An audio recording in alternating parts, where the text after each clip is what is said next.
Hello, Illumineers, and welcome back to the legendary cross-continental clash. Today we have a magnificent, magnanimous, amazing matchup for you here in the lower bracket between Zan Syed and Kurt Spice, two teammates of world-class cards who will be going head-to-head to see who is going to make it into that next matchup and go up against Artifacts to see who can get into that upper bracket yet again to face off against Moyen, who has made it to the grand finals. Oh no, I think Breezy is having a little bit more technical difficulties right now. He was trying to figure out what was going on. Looks like he's back now, maybe? Breezy, are you there? I think so. I think we're just gonna have to use the less exciting camera, but we should be okay. I gotta just adjust some lighting to make sure I don't look as dark and like less exciting. So we should be good.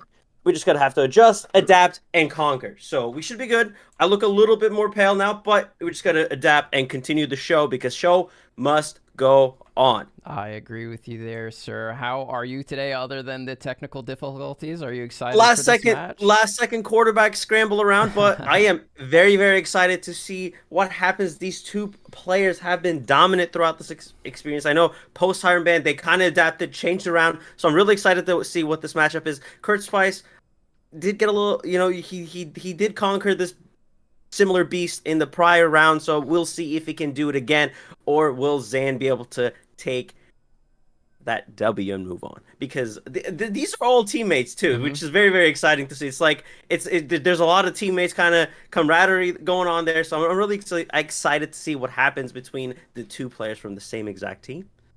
Yeah, for sure. And let's get into the players here. You see on your screen we have Zan Syed. Everybody knows him, everybody loves him, but tell us about Zan for the people that don't know.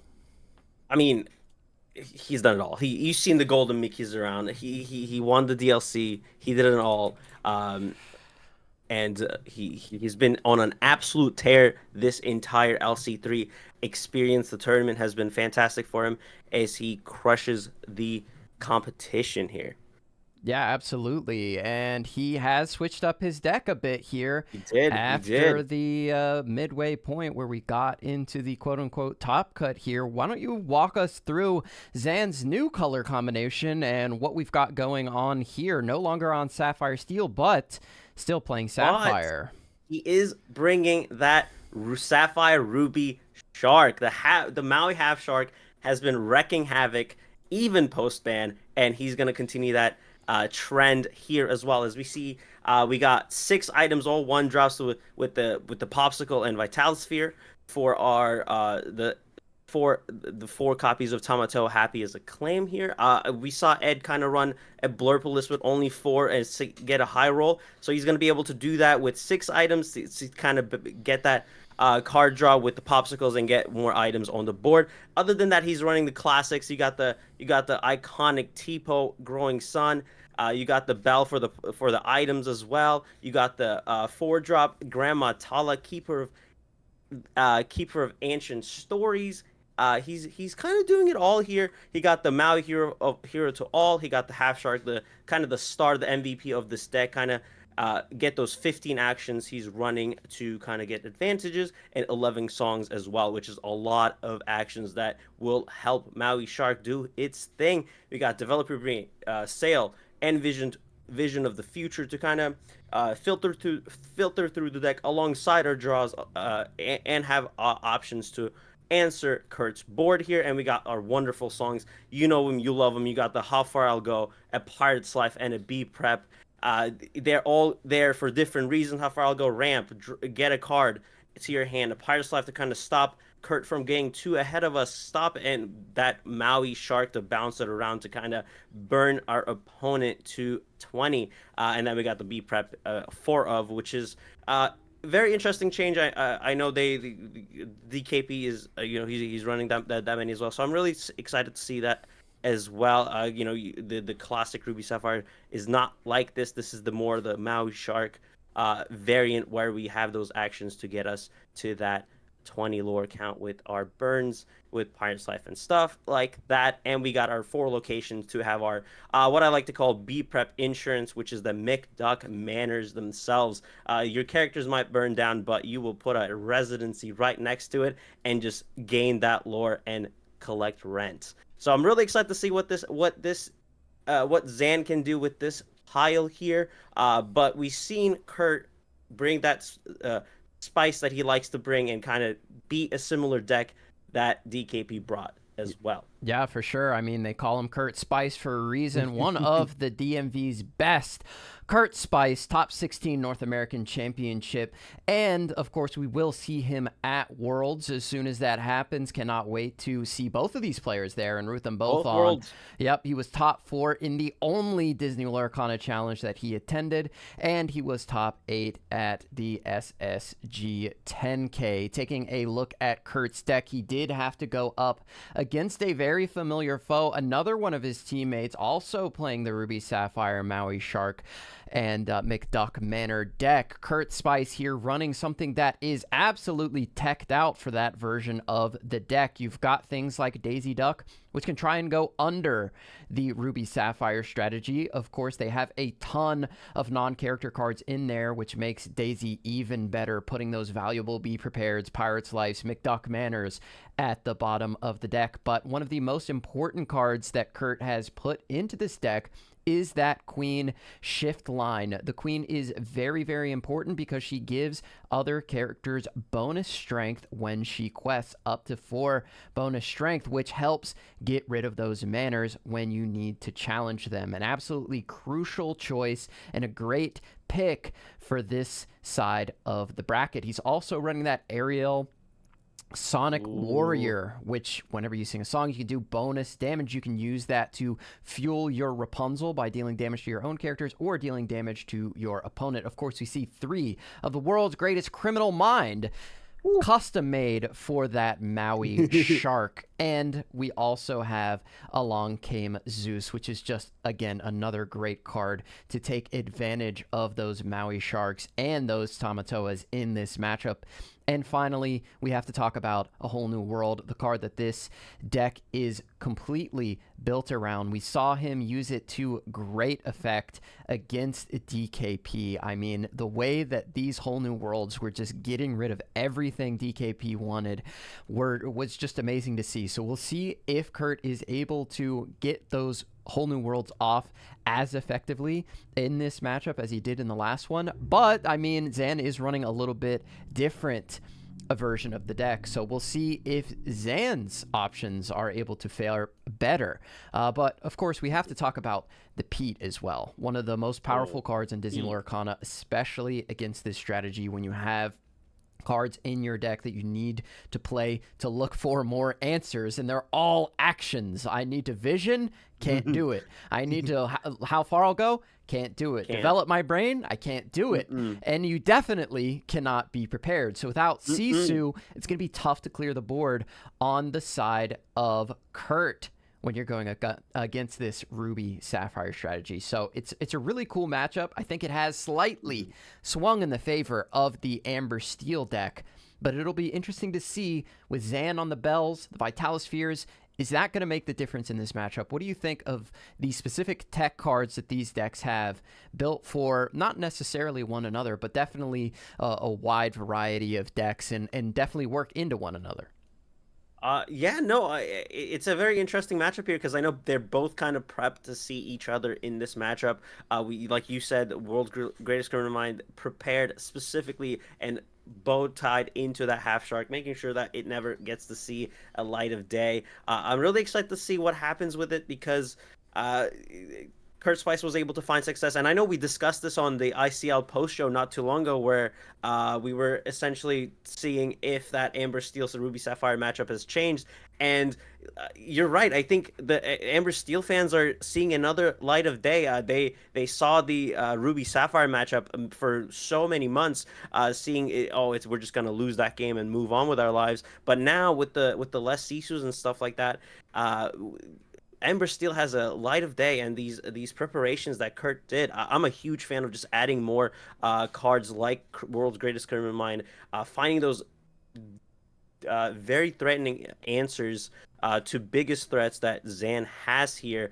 So I'm really excited to see what that happens. And like you said, the Queen here is such a powerhouse and able to take advantage and get rid of these pesky high willpower characters and locations. So I'm really looking forward to it. But that Vitalosphere, it's scary. Rush on sight is very, very scary. As Kurt's gonna sing some songs, and but that Vitalosphere could come at any moment, Yeah. and just crash into things and cause a lot of headaches. But if Kurt can do what he did in the games with DKP and kind of establish an early advantage point with those Daisy Ducks questing and making Zan miss, then the game might look a little bit different. So I'm really excited to see what happens. And also the like you said, that Pete, the timing of that Pete it has such a It's high crucial. ceiling when it comes to that. When you play that skill expression really comes in when you're playing that, and Kurt is going to be able to do that. It's going to be crucial, like you said. So I'm really excited to see what happens this game. Yeah, and you have amazing Rapunzel traps set up that I feel like the Ruby Sapphire deck can sometimes fall into with the Belle, with the Grandma Tala.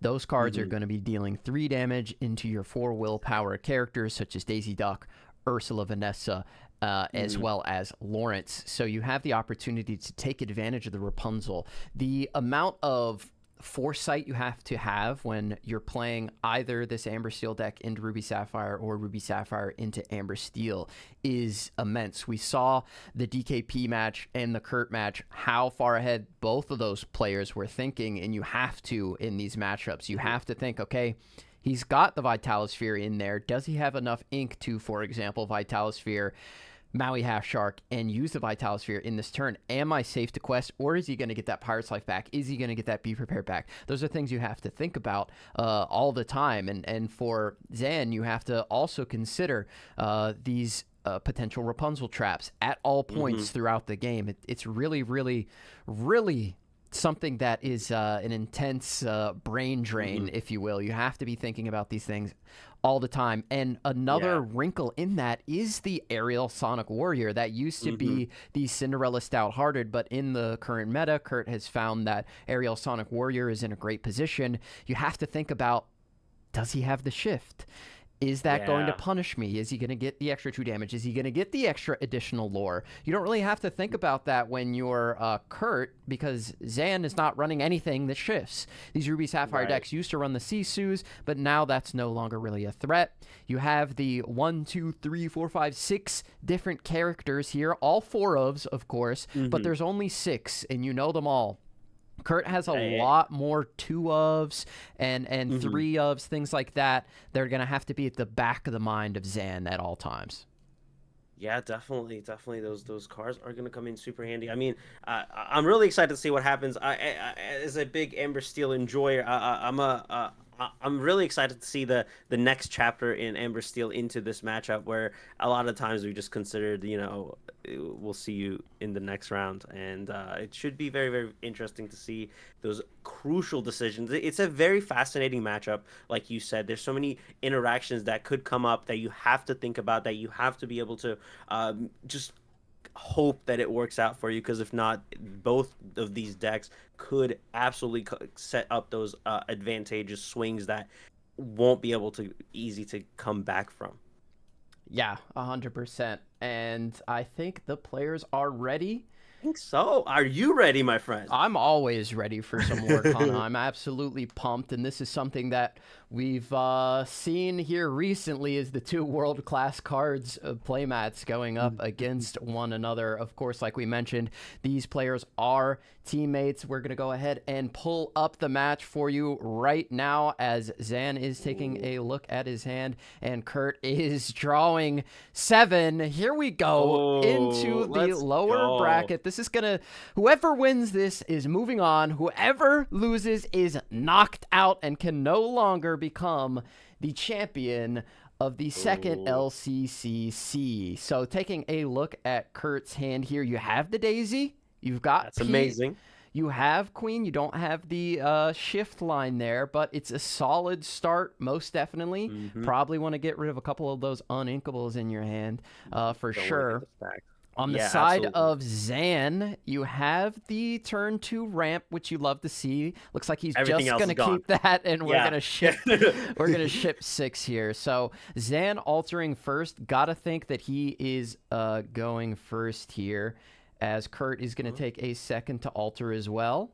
Looks like And we're getting he. rid of some uninkables here, like you Yep. said, making sure our hand, and we're keeping into that a whole new world, which is really going to be nice. Hope we don't see what a whole new world sees most of the time, which is another whole new world next to our hand after we keep it in the altering phase here. No, we see that Sonic Warrior, another Queen, and a Strength of Raging Fire. Strength of Raging Fire is always a welcome addition into our hand here. If it's usable, great. If not, we're just gonna pass it along. So it's always a great option here. And yeah, seeing that turn one Daisy, it just feels super, super great. If he's going first like that, Pixelboard Connect glow screen lets us know. So if he is going first, we might just fire off that Daisy and say, good luck, bud. But Zan does have that popsicle bell. He high rolled for it and he did find it perfectly. Yeah, I Do think you play that? Yeah, I mean, I would definitely put that out there. Absolutely. I mean, Zan's hand is looking really solid. You've got Hmm. two options for turn 2 ramp, an additional sail. You have a brawl for any potential aerials coming down on turn 3, and then a Maui. A Maui is absolutely amazing against Huge. Amber Steel if you're able to get in more than one challenge. Of course, it can be taken out by one of those direct damage songs, Hmm. but it's still a 2-for-1 at the end of the day. So Maui, just been an amazing card since set 1, as it looks like Zan is going to be the one going first. We're going to put the sail into the inkwell, likely see a popsicle Hmm. come down on turn 1, and we'll see if the bell comes down as well as we get into a McDuck Manor. That's not bad. I mean, Popsicle into Bell is just going to be great because your turn one targets are a little frustrating with the Daisy and now Queen. So having that 3/3 body just sit there, look menacingly, is a great addition. Now, Zam will get to go turn two ramp, which is Tipo or uh, Sail, which is always an interesting question depending on which matchup you're going into. The answer will be different most of the time. Yeah, for sure. So we find And a we're gonna, world's greatest criminal mind off the top here. that We feels talked pretty about that good. in the pregame. It's a very valuable card to have in this matchup for Maui Sharks. We're going to put the Aerial Sonic Warrior into the Inkwell, and let's see if we go for that turn 1 Daisy. Of course, we don't see the Shift Queen in the hand Uh, for Kurt, so there is no Whole New World online at this point, gonna but go ahead and clean it. maybe hoping he can find the Queen. With that bell out, it's very threatening for your Daisy Duck. He wants to get the Queen onto the board, potentially find a shift line in this next turn if we can get that off the top. Hmm. But we'll see what the Kurt strategy is. Getting into Lawrence is not bad for sure. I think Lawrence is a really good Yeah. card into Ruby decks. They can't deal that direct damage that can Hmm. remove him easily, so he's usually getting rid of something unless a Maui is crashing into him, for example. I mean, even that, just like you just deal 4 damage into that Maui, and now any song, any type of small amount of damage is going to get rid of that Maui, which is not optimal, and that's exactly why you said Lawrence is quite nice into this situation. Seeing that turn three, if you don't find any shift targets, if you don't find a aerial, it doesn't necessarily feel too great either because brawl exists, unfortunately. Yeah, that Lawrence is going to be spicy if he can if he decides to go that route. But we're gonna go ahead and go into our beloved turn two ramp as all Sapphire players enjoy and love seeing. Getting that sail out here instead of Tipo is definitely good. I think a better option because you never know if you shift and then you get that Storm Rage Dawn and you just got rid of a body and gave your opponent a card. So it's just not as exciting to see. And now we're just gonna go ahead and ink that Power Slave quest and get a little ahead, which is nice for Ruby Sapphire, right? Because they never get the quest first, so it's a nice base of change here.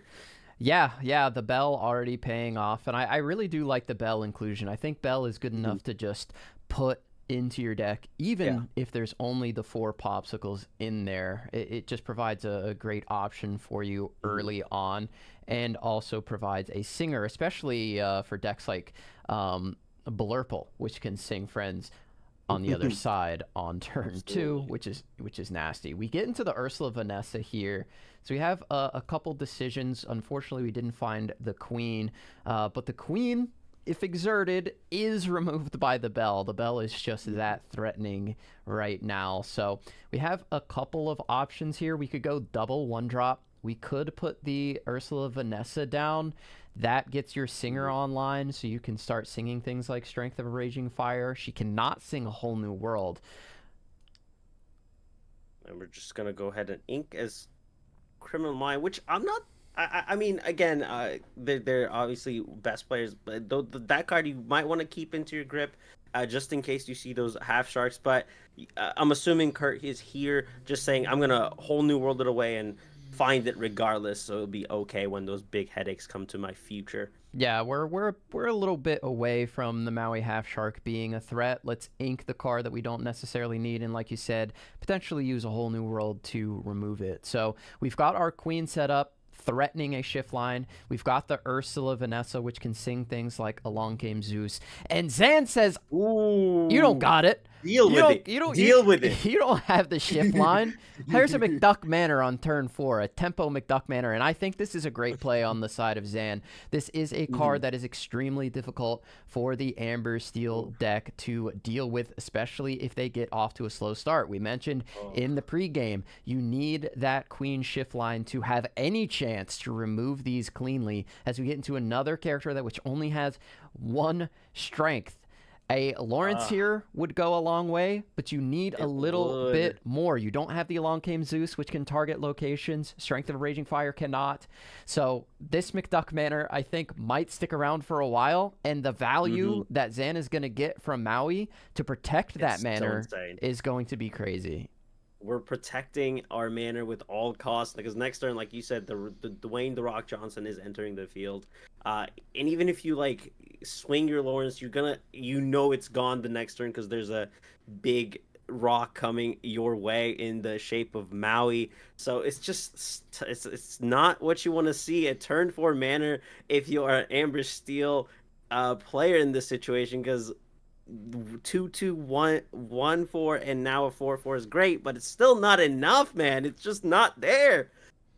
Yeah, it's not enough. The 9 willpower on the McDuck Manor is absolutely ridiculous. It is such a powerful location, and we saw it do so much work for DKP throughout this tournament and in other tournaments, that McDuck Manor just leaning on it for that tempo, for that lore, and just being an ever-present threat that forces your opponent to turn their characters sideways, to exert them to challenge, which gives you so many opportunities for your Maui Shark to crack back, your Maui Hero to get 2-for-1s. It's just such a powerful threat that needs to be dealt with, and Amber Steel is going to struggle to do so. We'll see what Zan decides to do. He's got the Vision of the Future, a Brawl, Vitalosphere, and the Maui.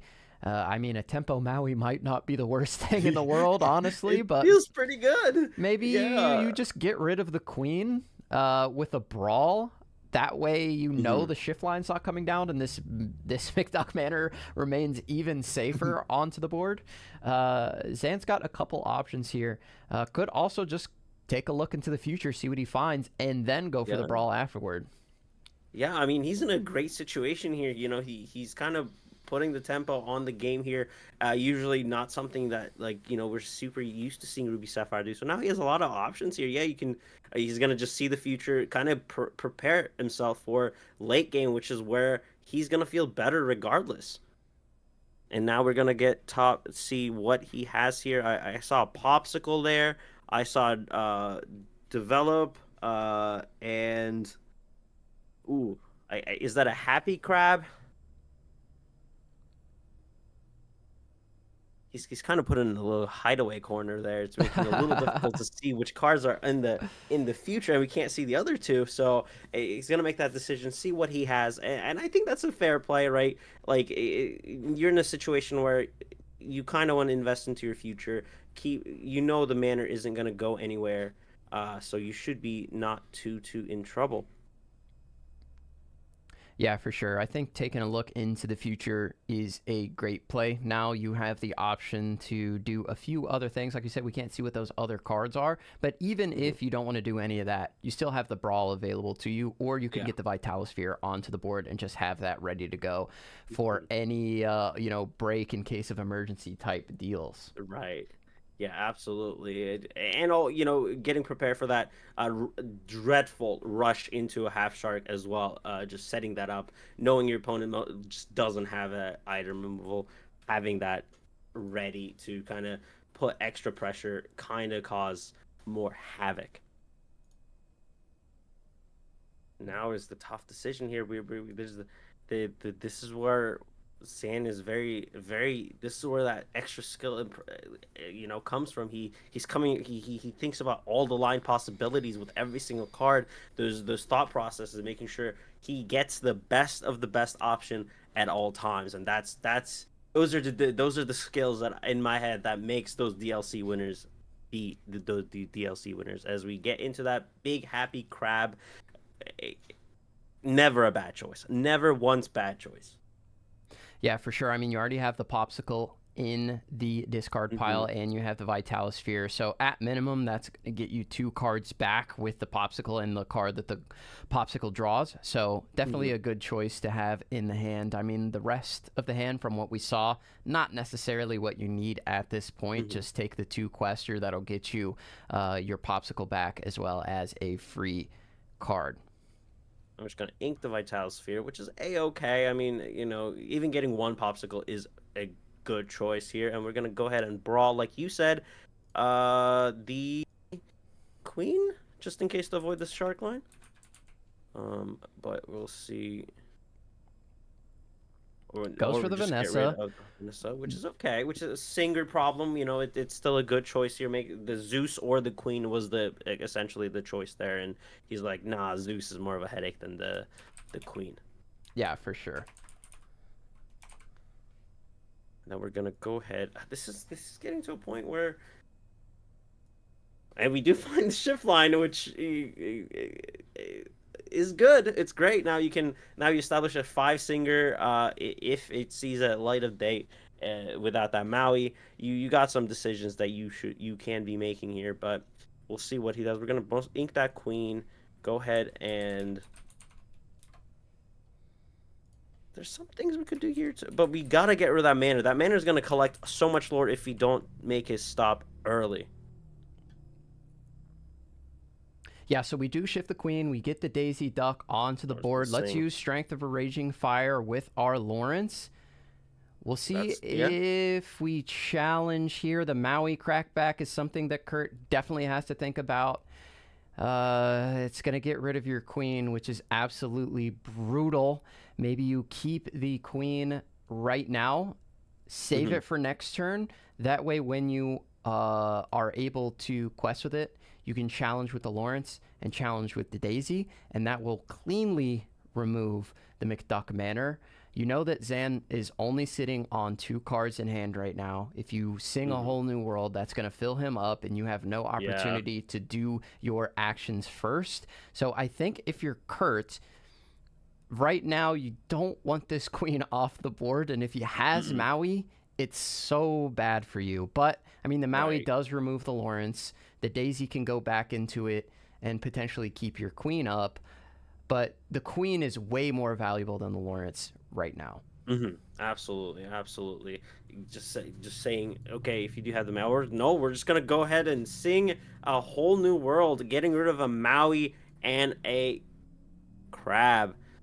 Giving 7 to Ruby Sapphire is always so scary because now you just give it because they want to have a lot of cards in hand, and without the Hiram, obviously we've seen them struggle to see that consistency. But giving them the 7, seeing 2 B preps, a brawl, and just a lot more headaches in our future.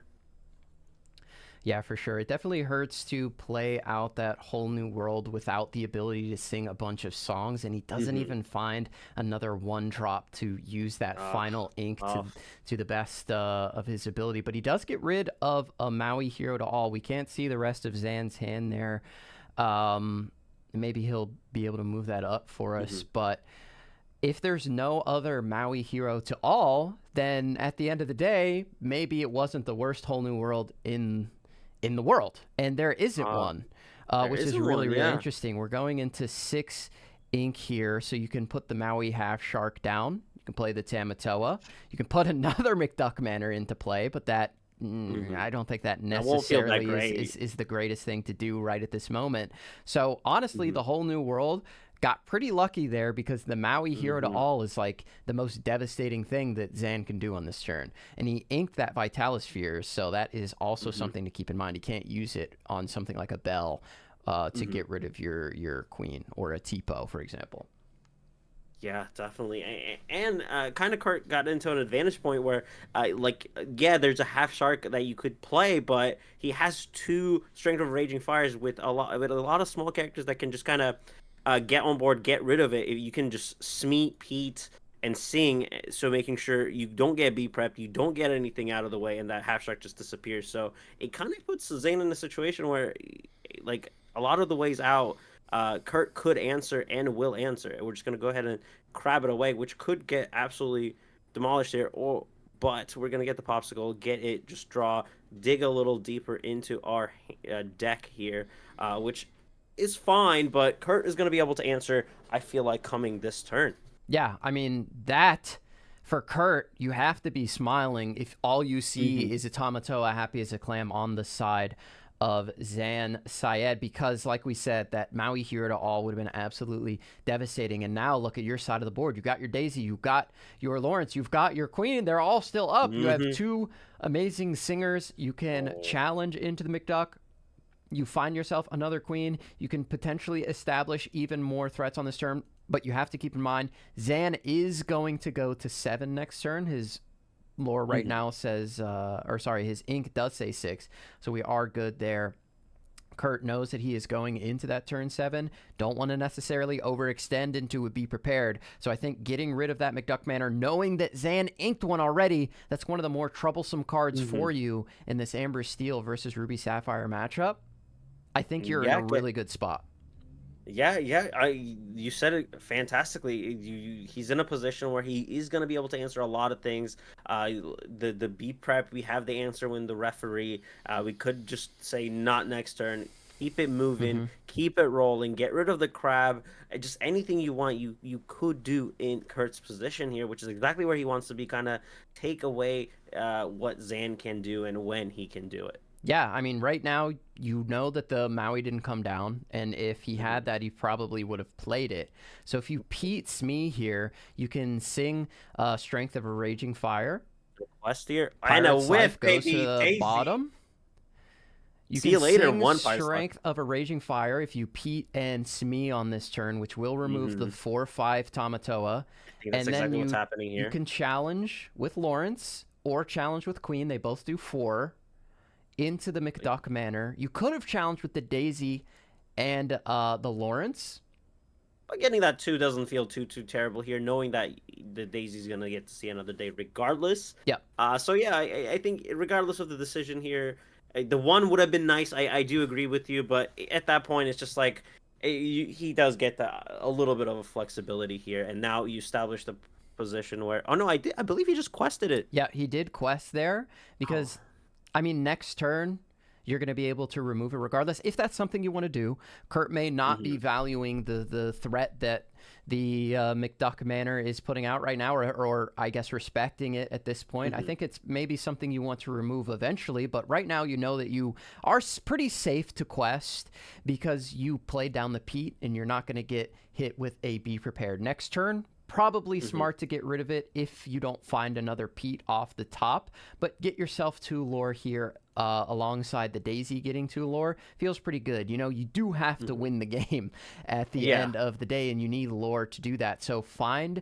the opportunities to quest for lore, gain that lore before the Ruby Sapphire is able to close out the game with you. They used to do it with the Lucky Dime, now they do it with the Pirate's Life. So get your Hmm. lore onto the board when you have the free opportunities to do so.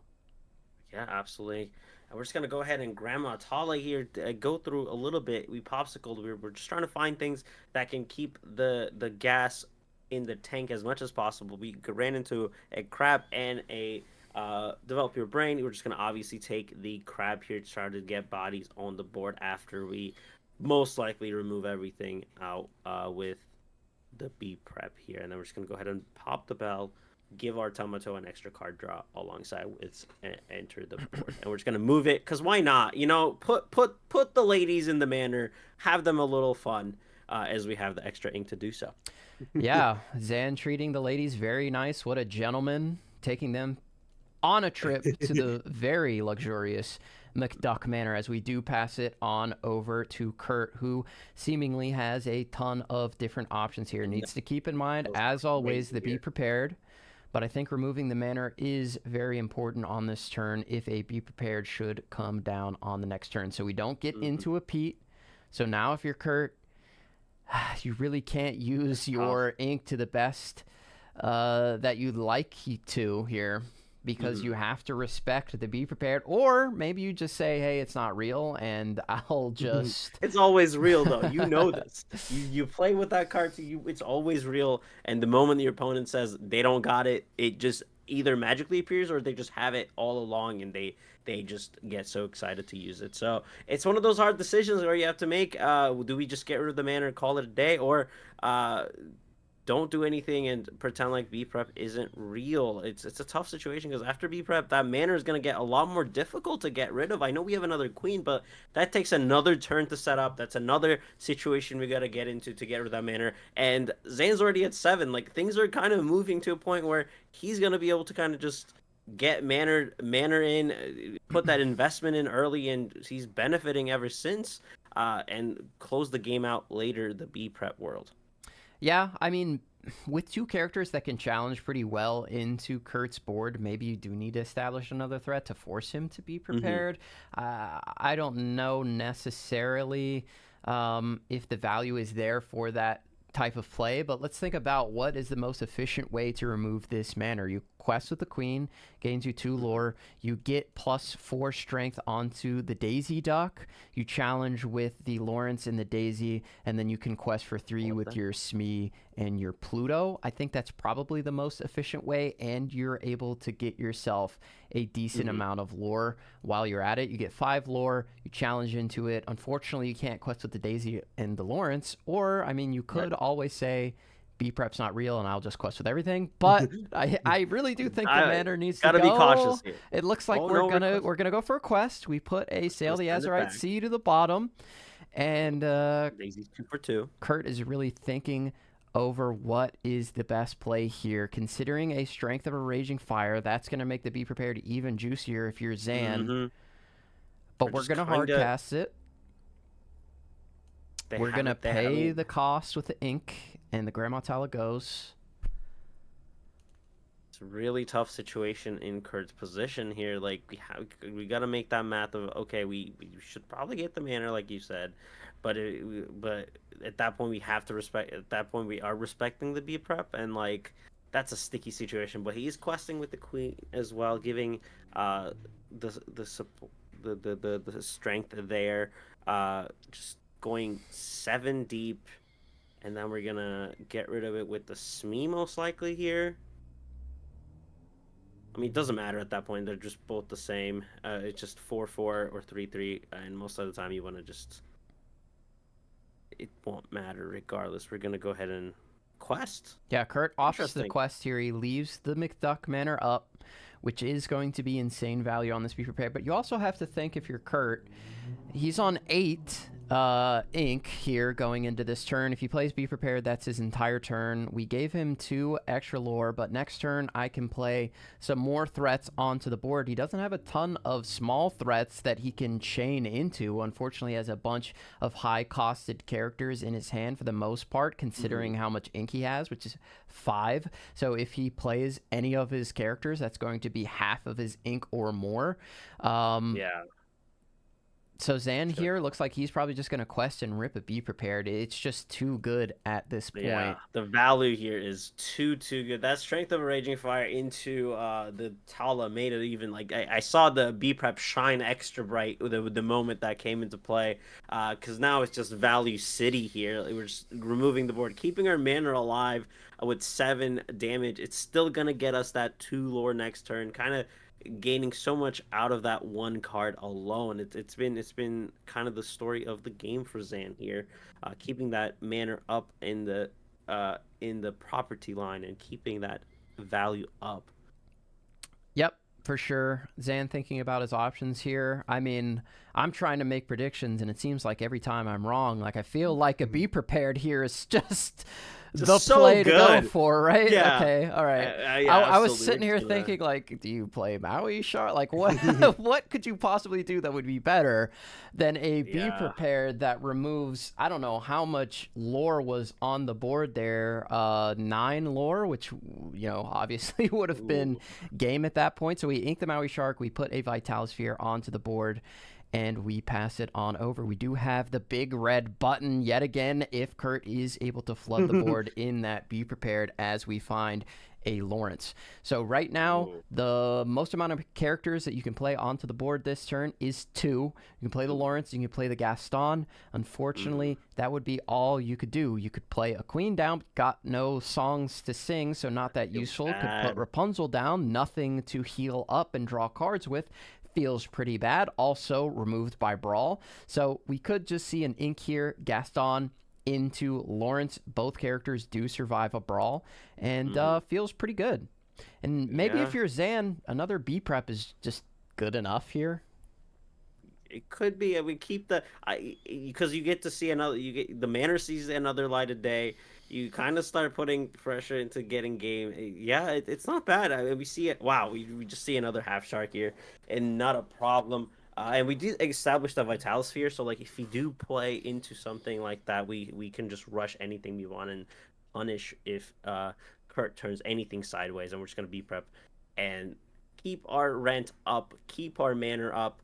Say, well, I'm just gonna gain all the lore from one card and one card only, and it's been very, very fascinating to watch as we get into essentially just home rent situation where we're just collecting 2 lore every turn, getting ahead, collecting our savings, getting it up there, and we're just gonna ink that half shark and pass it along. It's looking quite nice for Zan. He has been able to hold on to that manor since it played on turn 4, and Yeah. turn 3. That's insane. Yeah, for sure. The manor has gained an insane amount of lore, and on that turn where Kurt had all those characters and chose not to remove the manor, I mean, he did gain. How much lore did he gain there? 3, so he'd be at 9, and Kurt would be at 8 right now, I believe. So you'd still be ahead in that case, and the manor would be gone. And now we're going to 14, and we're getting to the point where, like, okay, Pirate's Life is just gonna completely prevent me from winning this game. So I'll be interested to see what Kurt was thinking there on not removing the manor, and instead just questing up to 12 as he did. Especially knowing like a pirate's life is always at that point, that extra 4 might just go away regardless. I know we're trying to get to 20, but that manor alone has gained about like 10 or 12 lore by itself. So that's a lot of value that we're just kind of giving to our opponent, which doesn't feel good, but he had to make a decision regardless, and sometimes we just put our chips on the wrong table, and it doesn't work out, and that's just part of the game.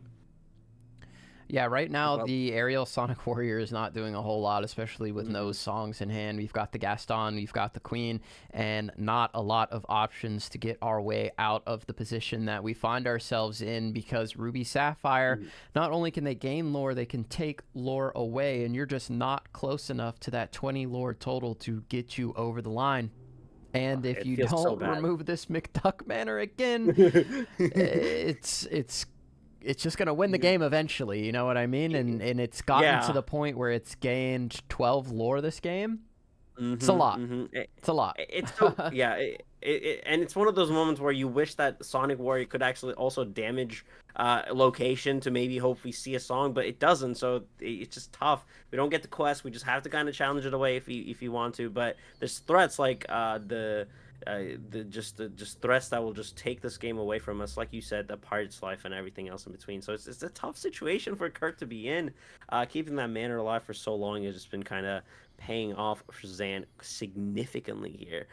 it's a rough situation. And yeah, we're gonna go ahead and Pirate's Life here and just inch into Lore 20 where we get into the next game. So uh, we inked our half sharks with those Pirates Life right. We don't necessarily get to see it back if we can't find the rest of our half sharks. So, but regardless of it, Zan's kind of in a good situation here. Yeah, Zan's at 16, but I mean, take a look at Zan's hand. There's not a ton going on there, and we get into the Along Came Zeus, which is not bad at all here for Kurt. Really tough decisions, but there now is an opportunity to get back into this game. Playing a Pirate's Life with 6 ink, using basically your entire turn to do that. You do have Automatoa and you do have a Popsicle, so you'll be able to draw and cycle your deck a little bit next turn, but right now there's not a ton of threatening things going on for the side of Ruby Sapphire. There's only 2 cards in hand, so Kurt maybe doesn't feel like he's in the worst position now. Of course, that McDuck Manor has gained a ton of lore, and the Pirate's Life does hurt, but if you're not at 20, the game's not over. Not over. Yeah. It's not over. Yeah, we can establish a board state with just our characters here. But we have to get rid of that manor. Like, we just have to do it. It's been doing too much, because then the moment you get to 18, now it's Pirate Life territory, and with so much filtering that he's going to be able to do with just 2 cards alone, being able to get the Popsicle back and forth, it might just pay off. But like you said, the game ain't over. If Kurt's able to find the answers, just kind of hold off Zan from getting to that 20, he might just get through it. But it's a tough challenge ahead for him, for sure. Mm-hmm.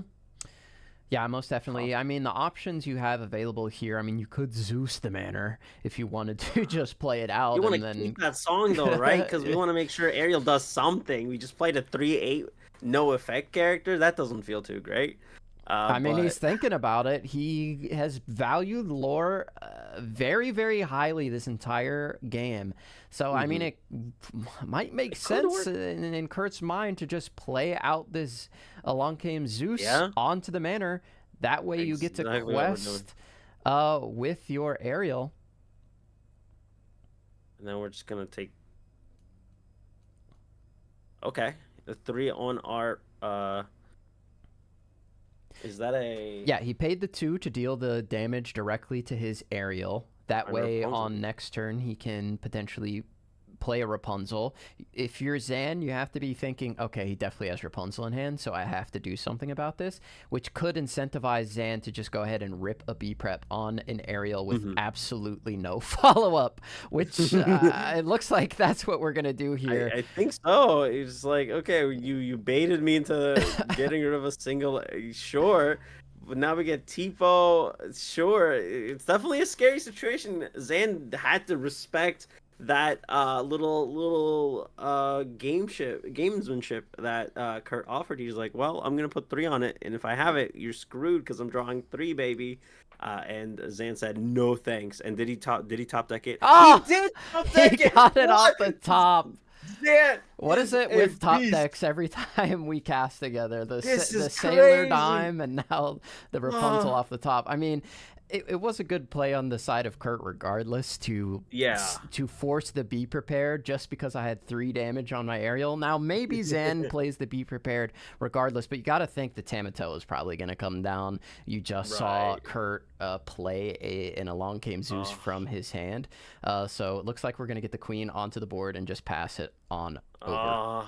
Another heartbreak top deck. That is so painful, man. Like, what? If I was Kurt, I'd be starting to chew on that Rapunzel, saying, why aren't you here a turn early? Because then he would have been super genius with that aerial play there, but it came a little too late, and it's just oh my goodness. Yep. And now Zan is absolutely going to just start getting his crab out, get the Popsicle back, just continue that draw into our... I believe there's only... No, there is 2, so we're just gonna get both of them. Oh my gosh, that's such a heartbreaker there from the Rapunzel top deck. Oh my gosh. Yeah, Uh, it's uh, it could be I'm worse hurt. I'm though. hurt. It could definitely be worse. On this turn, Zan could be getting two popsicles back and then playing Hiram and drawing two on top of the popsicles and drawing five for the turn. But that's no Yeah. longer a thing you could do. So look I on the like the bright optimism side. there. Yeah, the silver lining of the clouds where the lightning comes out from Zeus. That's what it is. Uh, Instead of five, they drew just three. Ah, that's yeah, that's better for sure. But now we're at 17. We got game on board, but Tipo is gonna get into a banish so fast. But it's just not looking too great. It's one away from where we're gonna enter a point where we're just a part slay life, a few things away from game. So it's gonna get really tough here. As Sand's asking the discard here, see what has been thrown out. How many cards have we seen that are problematic? Three Strength of a Raging Fire. Only one along Mhm. came Zeus, so that's potentially an answer for the Tamatoa on the board right now. And only one Whole New World, so a Whole New World could be potentially coming down. Zan thinking, maybe he has it. Let me ink the Maui and get the most that I can out of my cards. There's one Pirate's Life here. There's one in the ink. He's probably counting that as well. And we see a Grandma here from the Popsicle. Just more cards to kind of dig deeper to close out this game here for Zan. Yep, absolutely. I don't even know. I mean, Zeus, you kind of need Cinderella isn't it. Cinderella was not Cinderella is not going to be the move here as we have to challenge into the Tipo. The queen is going to go into that, but we can draw one with Rapunzel. That beautiful full art DLC Rapunzel as we find an Ariel. Okay, Ariel could get you into a song next turn and potentially get you back into the game as we're going to establish another singer. You got to imagine Kurt thinking ahead here. Okay, I get the Gaston down. Next turn, I play the Ariel. I think most people are probably playing the Ariel now, even though they have nothing to do with it. And then she just gets brawled, and you did that for no reason. But you get the Gaston down. Now you have a singer who is safe, except from something like Be Prepared, right? You play the Ariel next turn, potentially find the Whole New World, and now you can start doing things, singing songs, and getting in there, or flooding the board. 3 Be Prepareds have already been played, so there's only one left in the deck at this point, but you need to find answers if you're Kurt, as we find a Bell and a Tipo. Both basically do the same thing at this point. They quest for one. Yeah, just more threats. Push it forward. Hope that Kurt doesn't have songs. Keep the game stay to a point where we can just win the game. This is. Yeah, I think the Bell's a no-brainer here. I mean, it's a card that really only gets cleanly removed by Strength of Raging Fire, and Zan knows that there are 3 in the discard pile for Kurt at this point, so you need to Zeus it to clear it off of the board. So you're going to be able to quest here with your Tamatoa, and one of these 2 cards is likely going to win the game. So if you're on Kurt's side of the board, you need to play Ariel, you need to find a Whole New World, you need to sing a Whole New World with one of your characters, and then you need to find 2 songs to remove the threats that are on the board. Let me see, a shark and something else. Something else. Zan playing coy with the hand this game. We are zoomed out 1,000,000 miles away, so he has a ton of real estate to take advantage. Well, whatever he wasn't the half shark. He inked something. He inked something. It doesn't matter. There's a half shark. That's just always going to be annoying to deal with, regardless of the situation, because we can just get those Pirates Life back and just call it a day immediately. Yeah, especially with the Vital Sphere out. I mean, that Maui Half Shark basically spells the end of the game. There was a little bit of light at the end of the tunnel if you're Kurt, like the smallest little sliver, but not anymore. Out. Yeah, this is getting to a point where we are going to see... and we're going to Vital Sphere into that queen. Just kind of, even if there was a thing to sing, it's gone. Yeah, you could a Whole New World, but now that's gone. Kind of limiting everything that Kurt can do. Kind of taking this game into a position that is unwinnable for Kurt here. It's just the game. I mean, there's not much. I'm not the greatest at this game, but from this state, I think we're going to take a trip to Scoop City. Yeah, it's definitely unwinnable at this point unless Zan Just decides to let something. him win. But we are going to do A the gentleman's win. Okay, so we found the Zeus. That wouldn't have been enough regardless, even if that wasn't the play line that Zan went with. Let's imagine that the bell is still on the board. You Yeah, didn't find the just whole new gotta see what worlds. we You got. didn't find the songs you needed. We're gonna go into game number Mhm. 2. So for Kurt, you Wow. want to see what you did against DKP. And you probably want to Mhm. get rid of the McDuck banners when you have the opportunity to do so. Yeah. But Kurt valuing the lore very, very highly. That extra 4 lore that the McDuck banner ended up gaining. Did it Mhm. really matter at the end of the day? Maybe Sure. not. Maybe you can make that argument if you're Kurt. Did that 4 lore really matter when I had the perfect opportunity to take it out? Potentially not. But we're Yeah. going to go into a second game. We're going to try and be a little faster. We're going to try to find that Daisy on turn 1, that double Daisy on Mhm. turn 2. That'd be pretty good. That would feel really, really nice. Getting those lures early ahead, unlike the game one there, where he was kind of had to do a little catching up himself, which is not where you want to be in this matchup against Ruby Sapphire. So yeah, those daisies, we need to see them. We need to see what they did in kind of game one, where those whiffs really gonna matter. Put those crucial pieces of actions into the bottom of the deck. Even those popsicles off the top could be fantastic to send at the bottom. So seeing those early lore gains, Mr. Smee's here is going to be quite efficient. Seeing a nice little curve of Daisy, Smee, Lawrence might be quite nice into early matchup here. And for Zan, I mean he did a fantastic job, kind of establishing an early game, continuing to put on pressure and just take away the game later on the turns, as he had so much lore to just do whatever he wanted, so much ink to do whatever he wanted, and pay off at the end there. So definitely gonna Kurt is definitely gonna hope for a different game plan as he gets to go first, get on the play here. So it's gonna matter quite a bit here. But those manners, like you said, it's tough. It's a tough card to deal with because that 9 is quite difficult for Steel to deal with, as we have Zeus to do 5 and just other stuff to deal with. But we didn't see it. We didn't deal with it. Was that 5 matter? I think it did, because now that instead of 19 you were at 14, could be a little different going into this into those last couple of turns. But we just got to move on. We just got to pretend like that game didn't happen, and get into the next game here if you are on the losing side. I think that's a good mentality to go in and just pretend like we just keep on trucking. Not pretend, just get in that mindset, really. Okay, so Zan had a bunch of high cost stuff. It looks like he's going to send all of that back. Keep the bell, keep the popsicle, keep the brawl. Yeah. Probably one of the better starts you could come up with if you're Ruby Mm-hmm. Sapphire. Obviously, you want to find that turn 2 ramp.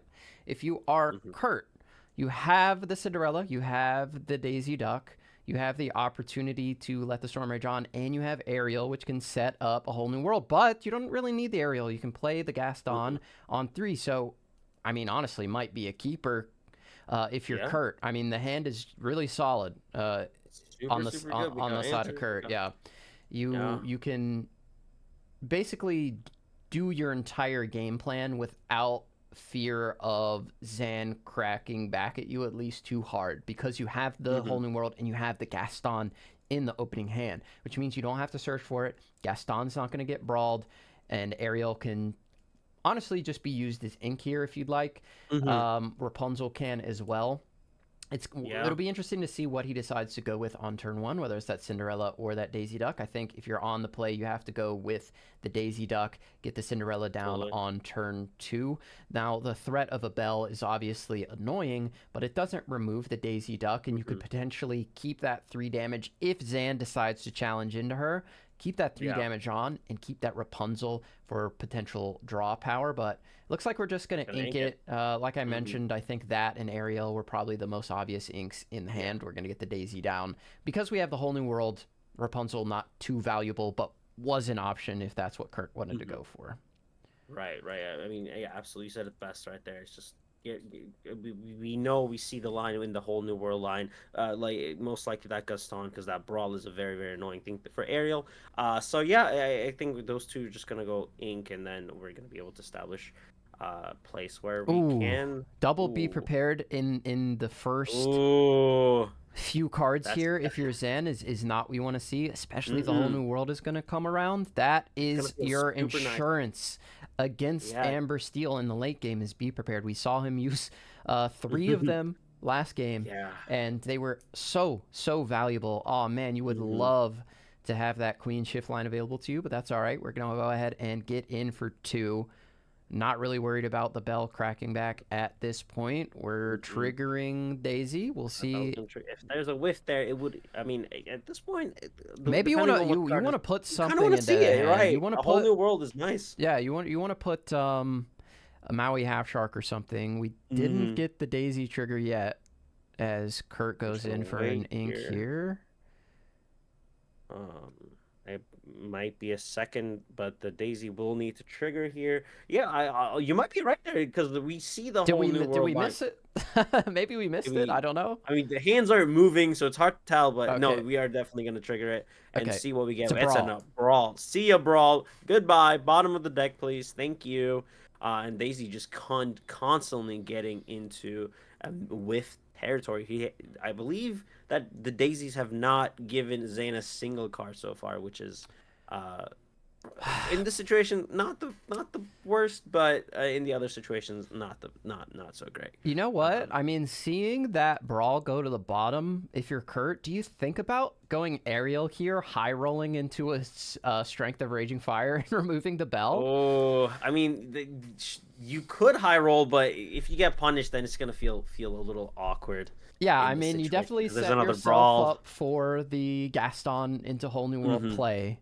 But seeing the brawl go to the bottom feels...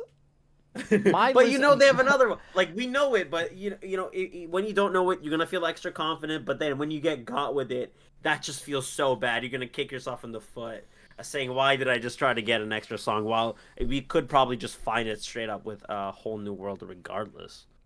We ink vision, we play vision. That's not what you want to do. We see another be prepared, so that's basically 3 gone, because that's going to go to the bottom. You have, what is that, 3 sails? No, 2 sails. Develop Maui Shark and the be prepared. So take the sail, use the sail on the next turn. If we see a Gaston set up, you can at least use that to ink out your hand, which is really nice, anticipating a whole new world, especially since Kurt kept his entire hand. You got to think he's probably got it if the Gaston comes down. For sure. If that, if Gaston comes, it's just empty it out as much as possible. But like, it's really unfortunate to see 3 B preps gone then, and if those are gone, Zan's gonna be in quite the pickle. But they usually find the 4th one, because it's just simple math right there for Ruby Sapphire players to just find all the answers. So we shall see. Yeah, let's see if Kurt pulls the handle on the slot machine here. If he rolls the dice, if he takes the gamble on the Giga Chad play of Ariel into Strength of Raging Fire into Sing That with Cinderella, then Quest with Daisy. It's a big gamble that just pays off just for a bell. Oh, we see the other whole new. Not great. Seeing that one extra of the worst song cards you could get off the top. Yeah. Seeing that extra song though, I feel like knowing that situation. Ooh, that's super nice for Kurt here though. As we see that Half Shark, we know there's a whole new world coming. What is he gonna do here? Yeah, we're gonna ink that. Just be safe here. Don't get crazy. Don't. We saw the whole new world. That's just the world and Destiny saying don't do it. Yeah, that's gonna get punished. It's literally not worth it to do it, but it would be fun. It would be fun. It would be a good show for all the people at home. Do I win the game or lose the game on this turn? Let's find out, everyone. So now you have the Belle, who can obviously challenge into the Daisy, but guess what? We have Cinderella set up, who can let the Storm Rage on, cleanly remove the Belle, and then Gaston gets into the whole new world, of course, after the Daisy quest, and potentially put another character into Zan's hand. I believe Zan drew a Develop Your Brain. So right now, he's got to be thinking, okay, Gaston's on the board. He kept 7. Surely he has a whole new world. Or did he keep a whole new world on the play? That seems crazy. But you have to consider it, and losing all of these cards for Zan would be really bad. Yeah, all of those cards is exactly what you want to be able to play once you have the ink count for it. So getting those ripped away from your hand is just gonna feel miserable. But we're gonna have to do something. I feel like you have to And sail here so you can ink an yeah, additional card in your hand. That seems like something that you definitely want to do, or we're we're. gonna brawl the Cinderella. I Maybe the mean, Daisy, but maybe the Daisy. probably the Cinderella. Nope, Just the going for Daisy. Daisy. Yeah. Daisy gaining a little bit too much lore, gaining a little bit Mm-hmm. too much value here. Goes for the brawl and decides to quest First up. with the Yeah. bell. Of course, that does save you from a let the storm rage on. Mm-hmm. I don't know if I'm brawling the Daisy in that situation, but I'm also not invited to Worlds. So let's see what we find Oh, here. That is a bad card. A bad, that bad, is bad card not. to get off the top of your deck if you're cursed. Yeah, because like now you gotta start thinking to yourself, do I just like let these things sing, hold on to them, hold on to our whole new world just one more time, but then Zan could just sail away and get crazy with it, and we just get into Smee, which isn't bad. I mean, we could just, I mean, I don't know, honestly, we could just I honestly ink this me Zeus the Zeus the bell. bell and Save then your just sing Gaston. away. Yeah, I mean, it saves your Gaston, it saves your Cinderella. Like, Yeah, does it feel bad? Maybe, but it uses two cards that would otherwise just go into some the more value discard for you. pile. So, Yeah. honestly, I'd do it. Again, Inkable is good here. Thankfully, we drew the Inkable. Yeah, yeah. If that was another Zeus, then you start crying in the shower, whatever you gotta do. But I believe we're just gonna go ahead and okay, We just we sing opt the to whole just new sing away. world. To be fair, Okay. you don't get to use the Zeus, which feels a little bit bad. But maybe you Mm-hmm. draw another song that's better for you. You can let the storm rage on and draw a card off of that. So maybe it's not the worst thing in the We'll world. see. Seeing a B prep and a shark. Ooh, Yeah, feel double good B if you're prep Kurt. and a shark and a Tamatoa going into the inkwell. As we Yeah, are going to draw absolutely. 7 for both players. Strength of Raging Fire is found, so that could be potentially used. And a Zeus too, just never punished really. Yeah. Zan's hand seems bad. I mean, he just hit it from us, but it didn't seem good. It seemed like hiding it means not good. two Pirate's Lives I saw, Vitalosphere, a Oof. Bell. I'm not sure what the other stuff was, but it didn't look like characters that can necessarily be used here. Like Grandma Tala would have been nice to get here on your Yeah. turn 4. You missed the ramp this whole game. Okay, there is Grandma Tala. That's okay. Grandma, that's something. We Yeah. got some stuff to do here, which isn't terrible. But 2 Pirates Life finding after you dumped quite a bit of things, it's just not what you want to see. There's Grandma most Tala likely into being here. Maui isn't the worst. That's a good little curve there. We're just gonna ink away some stuff, get to that nice curve to answer the board state that Kurt is easily able to get into with the new grip that he has here. Now we're just gonna go ahead and play a Mr. Shmee and pass. Mr. Smee and pass. So the Bell is going to be able to trade into this Gaston. Get a nice value trade there for sure. We'll see what Zan decides to do here. I think that Grandma Tala is a very nice line. You could potentially ramp here with the Sail the Azurite Sea and play a Bell. Gonna trade. Yeah, that'd be super nice. Get into a position where we can kind of slow down the pace here. Ink that Pirate's Life, Grandma Tala, see what we get. And I think you saw the future. I think that's kind of what's gonna happen here. And we see a Tipo and a Grandma number 2. Keep. What do we send back? I feel like just keeping. Yeah, I think keeping the Grandma is just good. 3/3 is just a quite efficient body in this matchup here. So Yeah, I don't nice know to when you'll see. find the time to necessarily get that onto the board, but Yeah. certainly It's just a better option, right? Yeah, it provides more value than the Tipo. I think on average here the Smee's nice. That's Strength good. of Raging Fire is online for Mhm, mhm. 3. Sing that, you can get your queen onto the board as well. Oh yeah. Let's see what he's gonna do here. I'm just gonna look through the discard pile. The whole new world really kind of gave so much life into Kurt here because Zan just got rid of so much goodies and found not so many great things. Just gonna, like you said, Queen, Sing, Grandma Tala, board absolutely empty. Feels great for Smee to quest, but that big Dwayne the Rock Johnson in Maui shape is gonna be scary to look at. Yeah, it might be Maui time, as Maui will is... come down, get himself a nice 2-for-1, no matter what happens here in this situation. As we do find how far I'll go. Would love to have that Grandma Tala on the board to sing that. I mean, it's very thematic, this Ruby Sapphire deck. It's very Moana coded with all the cards that are in it. Yeah, that Grandma Tala would have felt so nice, so nice, but it's just what Ember Steel does best here, being able to get a whole 7 card hand again and just sing away, deal with headaches, get rid of the problem, keep the advantage going, and just put on that constant advantage over and over again. Just get through the game here. Yeah, for sure. Make our decision here. I mean, when Ruby Sapphire is not able to ramp, it looks like it's a mere mortal. It does not look nearly as powerful as it typically does when you hit that sail or you hit that TPO on turn 2. They used to one jump ahead, but now they just have better options that can be cards. that can be inked or played, which always feels nice. Cannot be taken by things like Ursula Deceiver. Nope. Nothing can really deal with it. It's kind of uninteractable, and we're just gonna see the Maui come in, get rid as he glistens and gleams into the camera. The shiny foil Maui, not the enchanted.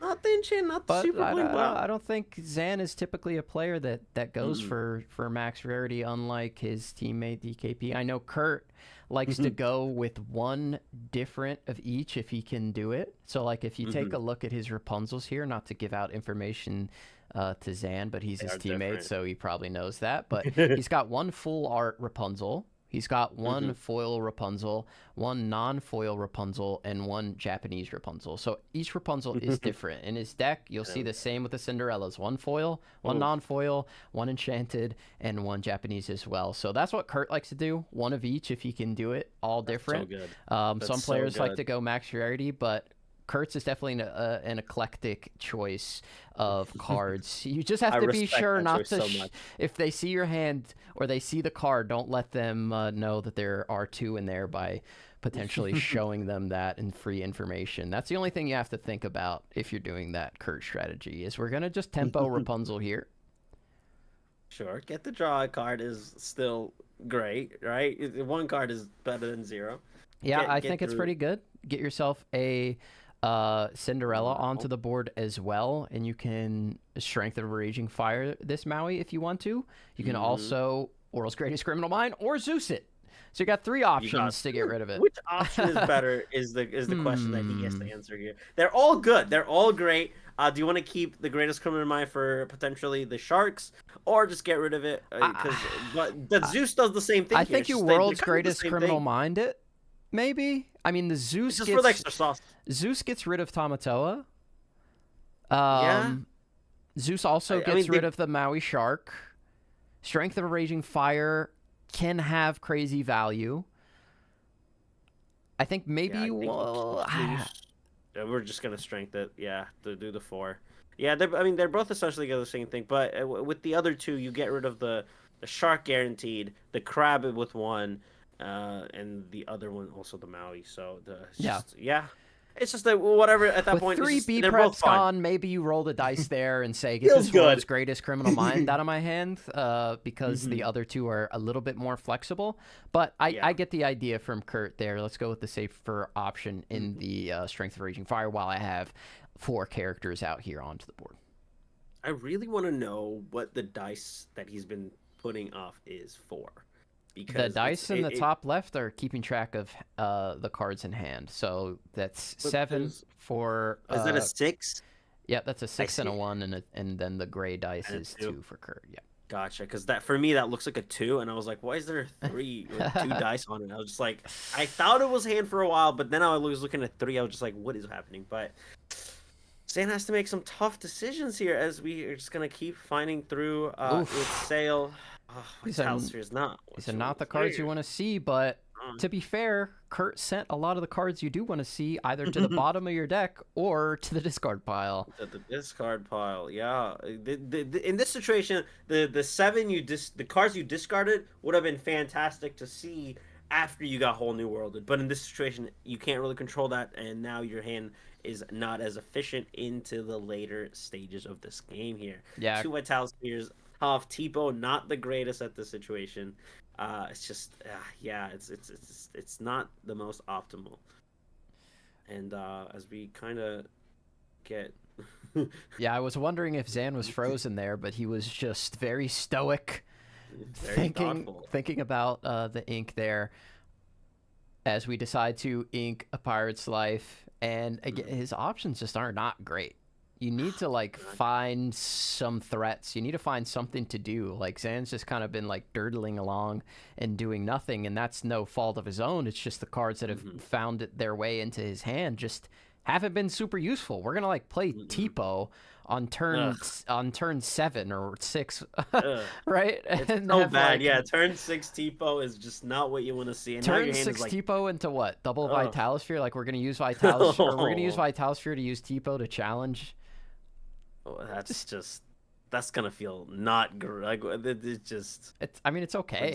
It's okay, it's certainly. Fine. You're definitely getting cards out of your hand, so like a whole new world, if that shows up, it doesn't feel as bad. There's only 3 cards in your hand, right? You're probably gonna get a bunch of juice off the top. So yeah. Using your entire turn to Tipo Vital Sphere. It's not what you want to do with turn 6. This is where you want to start collecting your popsicles. This is when you start getting your Mauis in. This is where you can establish a state where you get ahead. But with Grandma Bell and another Vital Sphere on space, and we're just gonna play it.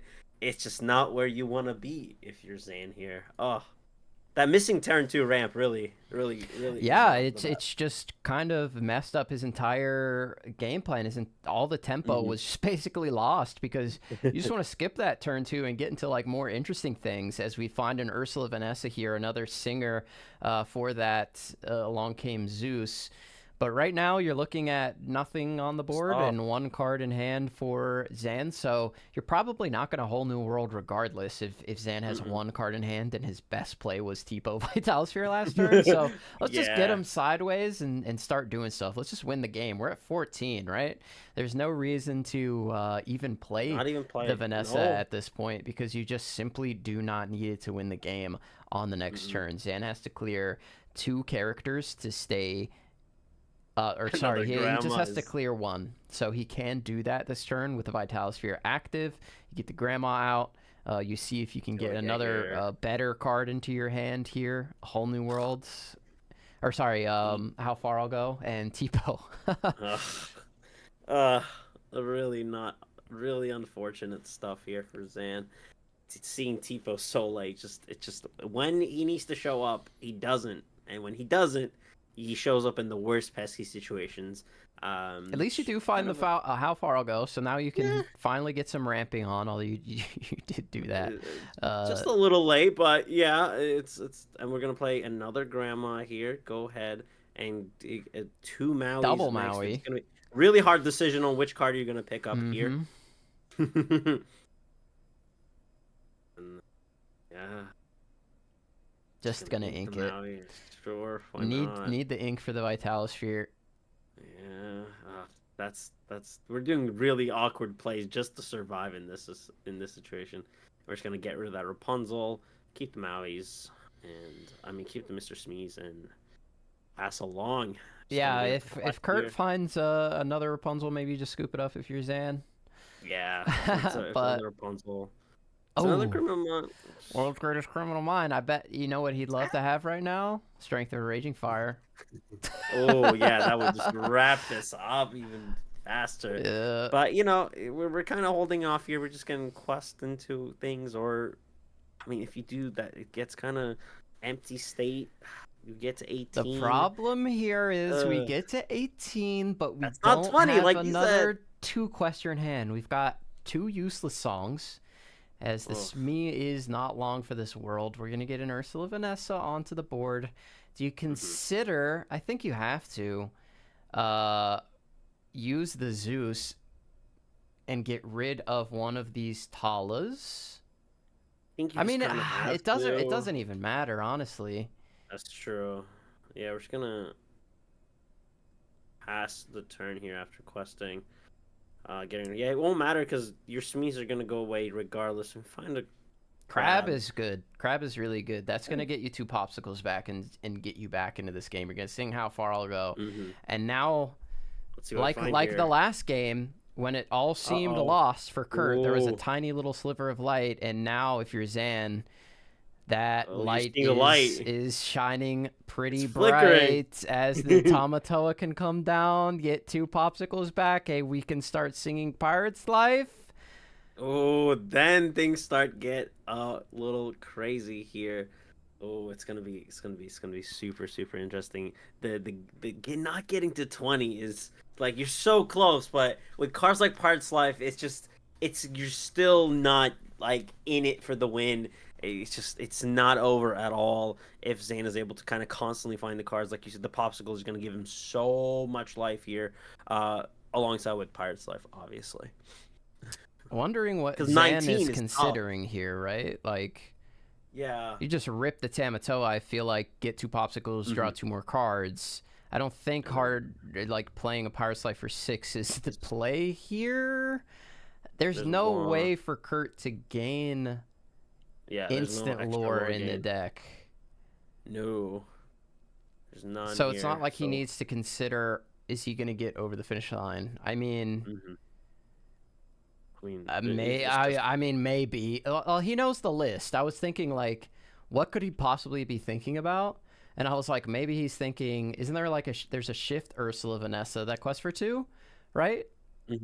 So maybe that could, I mean, it's not in the deck, but if that's the spice Kurt Spice is gonna bring, we should just wrap this up, give him the playmat at that point. So but like knowing that most likely that Tamato is not gonna see another turn is probably what's making him a little anxious about that decision. But we just gotta do something to. I mean, it's the play for sure, right? We get the Tamatoa it's the only play you got. We find the popsicles, or we take a Vital Sphere. Vital Sphere is not a bad shout either. Can use it to rush in and remove exerted characters, because obviously you've another popsicle. That's always never punished. Really good to see that, and another Tamatoa for even more cycling as we continue on here. But you've inked Maui's, you've sent Maui's to the bottom, you've sent some to the discard via challenges. So you're only 1 left. Taking a Vital Sphere is a pretty good idea if you want to rush in and challenge characters that could be potentially questing. Now Kurt's hand is no characters to play, and just a 1 Lord Gainer at 18. That's really unfortunate. Like unbelievable. So now if you're Kurt, you don't have game. If you draw another character, maybe you don't even. Oh my God! What is this? He has 3 Criminal Mind in his hand. That's all of them. And none of them are useful in this situation. Wow. That's unbelievable. Back-to-back draws. At least they're all different. Horrible. Absolutely horrible. That's not what you want to see at all. You got a Zeus here. Maybe you don't even... Maybe you don't even exert here. You just pass and like... I need a character to play. I don't need World's Greatest Criminal Mind, bro.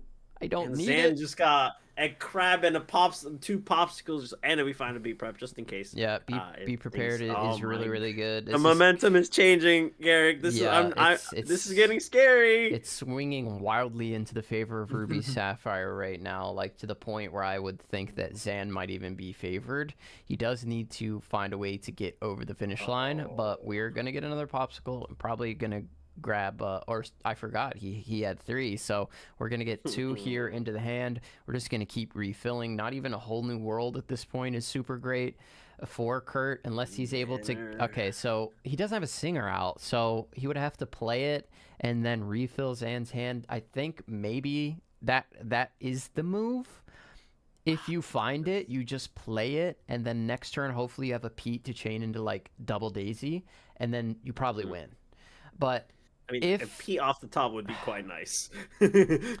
Yeah, I mean, no, you need Whole New World off the top, I feel like, right now.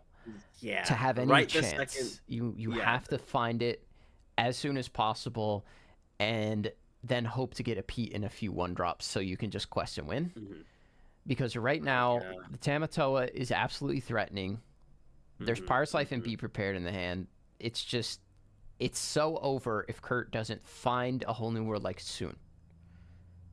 I mean, that's not. Rapunzel's good. Rapunzel You draws can draw you 3. Rapunzel draw draws you 3. 3. I mean, you have to do that. No brainer. Yeah, we're drawing 3. We drew absolute duds back to back 3 times. So now we're kind of getting blessed with a Rapunzel to refresh our mind. Needed that so bad. There's Daisy. Daisy. There's this. Okay. That's not great. That's not great. That's still not what you want to see, unfortunately, in this situation. But I think we're just gonna have to see if you have he has to get rid of that. Do you ink Storm to get rid of the Tala, or do you just send it with the Daisy? You can still ink this turn. You just play the Daisy. You're walking into a Be Prepared, but 3 are gone.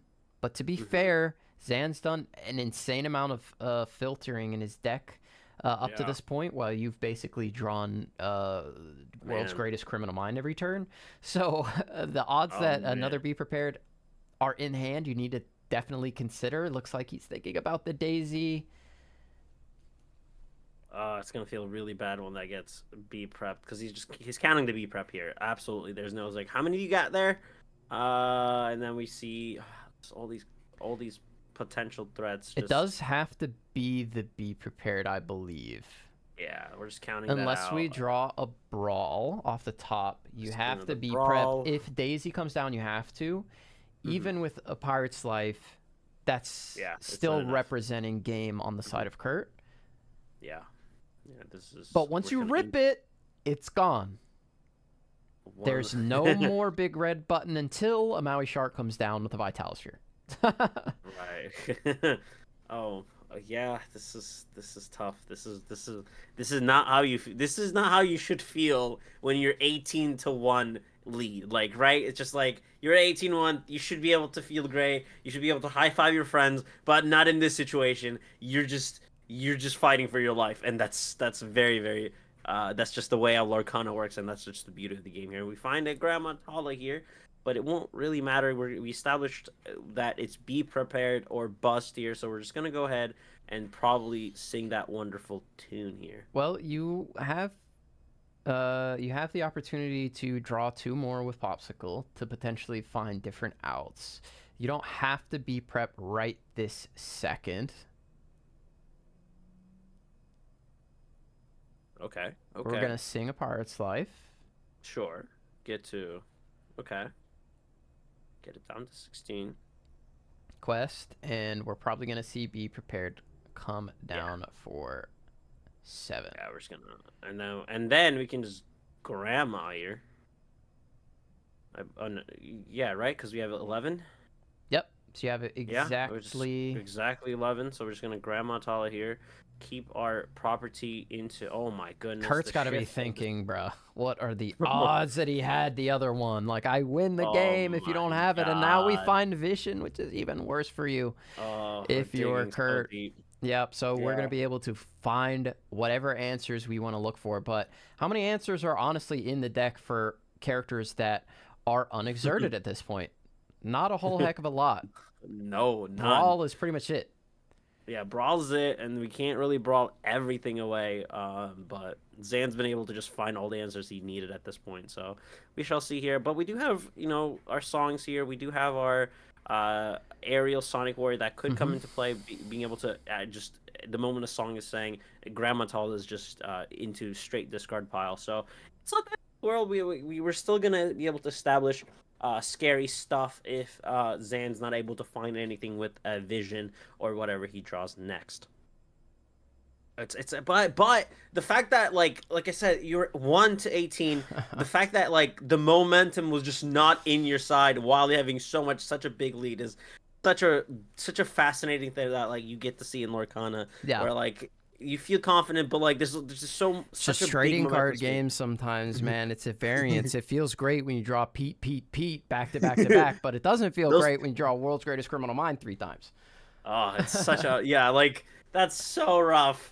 if one of those were any other card, he wins this game, and just not it.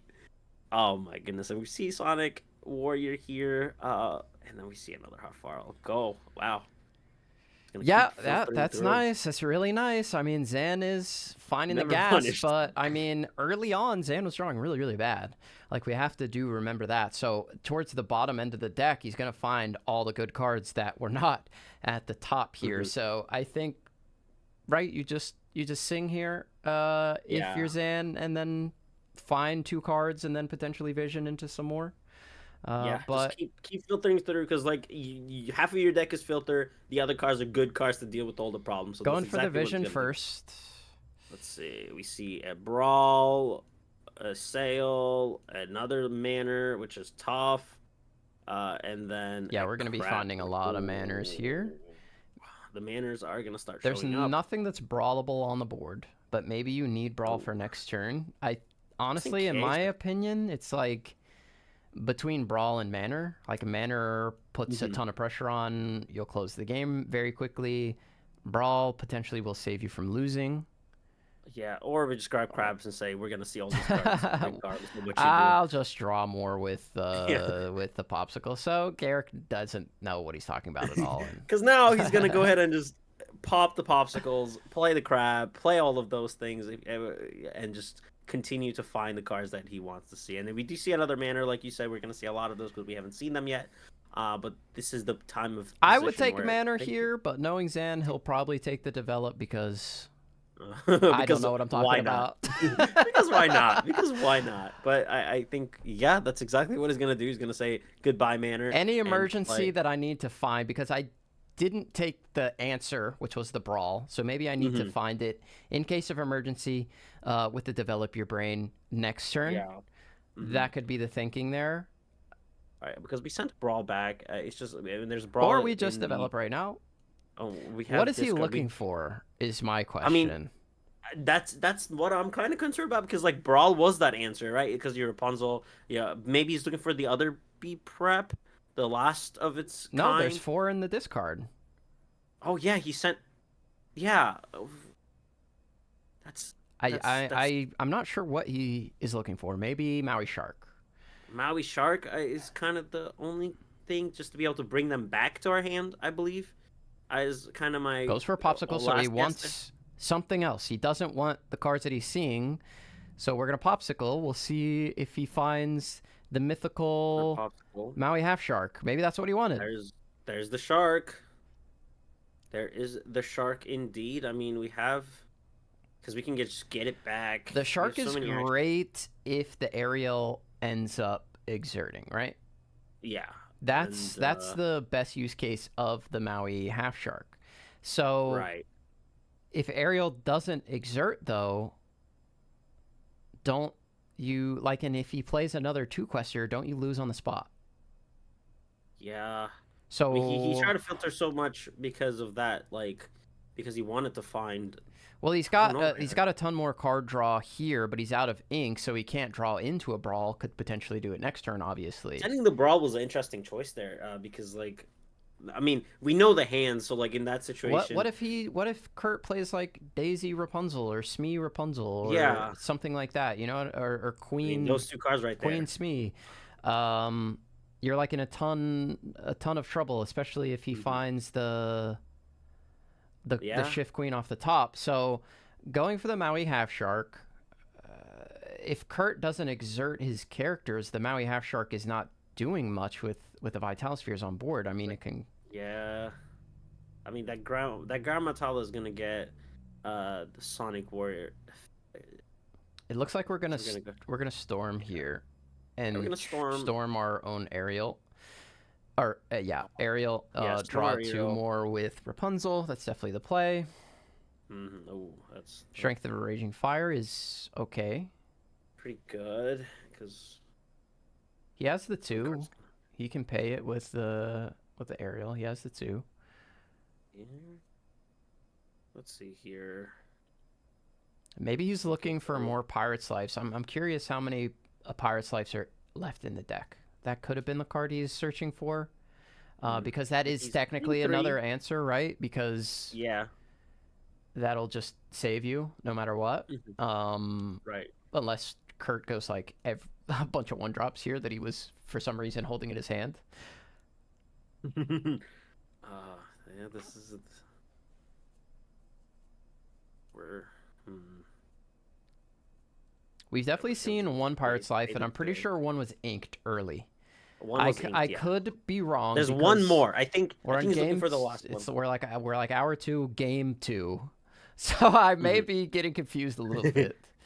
But we're gonna get the Rapunzel down. We're gonna draw 2. Pete is big time. Pete is big time, but you can't. You don't have it though. You can't play it. And we are going to quest. It might bite him quite a bit here. There's no B prep, and the only way to stop you is Pirate's Life or Brawl. But again, Kurt just filtered a million cards. I know, but I'm thinking if you're on Kurt's side of the board. Oh, if you choose not to quest, the only thing that punishes you is Pirate's Life or Brawl on the Rapunzel, right? But if you do quest and he has Maui Half Shark, then he can get Be Prepared back. And that is going to stop you from losing the game. But also consider, I have Pete in my hand. So maybe this is a free quest, because the Maui Half Shark getting something back doesn't really matter all too much. I go Pete, Cinderella, Queen. Feels pretty good. +2. But, like... The Maui Half Shark could get back a Pirate's Life, which Tamatoa could sing, to be fair. Which is going to take wipe off the Sonic Warrior, too. Well, you would need Vital Sphere to do that, because she has 8. So you bring it back, you sing it off, you say you can't win game next turn. You sing that. Oh. The problem is, I mean, maybe the quest wasn't too bad, right? Because you have Pete. That's what makes the quest okay, because the Maui Half Shark can get back the Pirate's Life. You take Kurt down to 16, but Kurt is thinking you need Brawl plus a Pirate's Life to stop me here, because next turn I'm going Pete, 2 1-drops. That's 5 lore. I only need 4 to win. GG's. So Kurt exerting here, weighing the options. The Pete is quite the key to all of these problems that Kurt would have. Yeah, finding the Pete was very key, because we were considering not exerting the aerial at all before the Pete was even drawn. Now we see the Pete, and it changes the whole texture of the turns, and it changes this whole match. It flips it on its head. And when we talked about it again during the pregame, just Pete is so powerful into this Ruby Sapphire strategy. It prevents them from doing so many different things. And now Kurt is able to find that in the perfect time, where it could just lock Zan out of trying to get back to this game here. So it's quite efficient to see here. Zan has to make quite an important decision here. He has to play a perfect turn to kind of keep himself alive in this situation, regardless of what Kurt has to offer on his hand. The Pete is going to be really scary, though. You're so right. Like, I am looking at that card. Every time I look at the board state, I'm just like, that Pete. We're going to get rid of that Sonic Warrior here. Just get rid of that threat.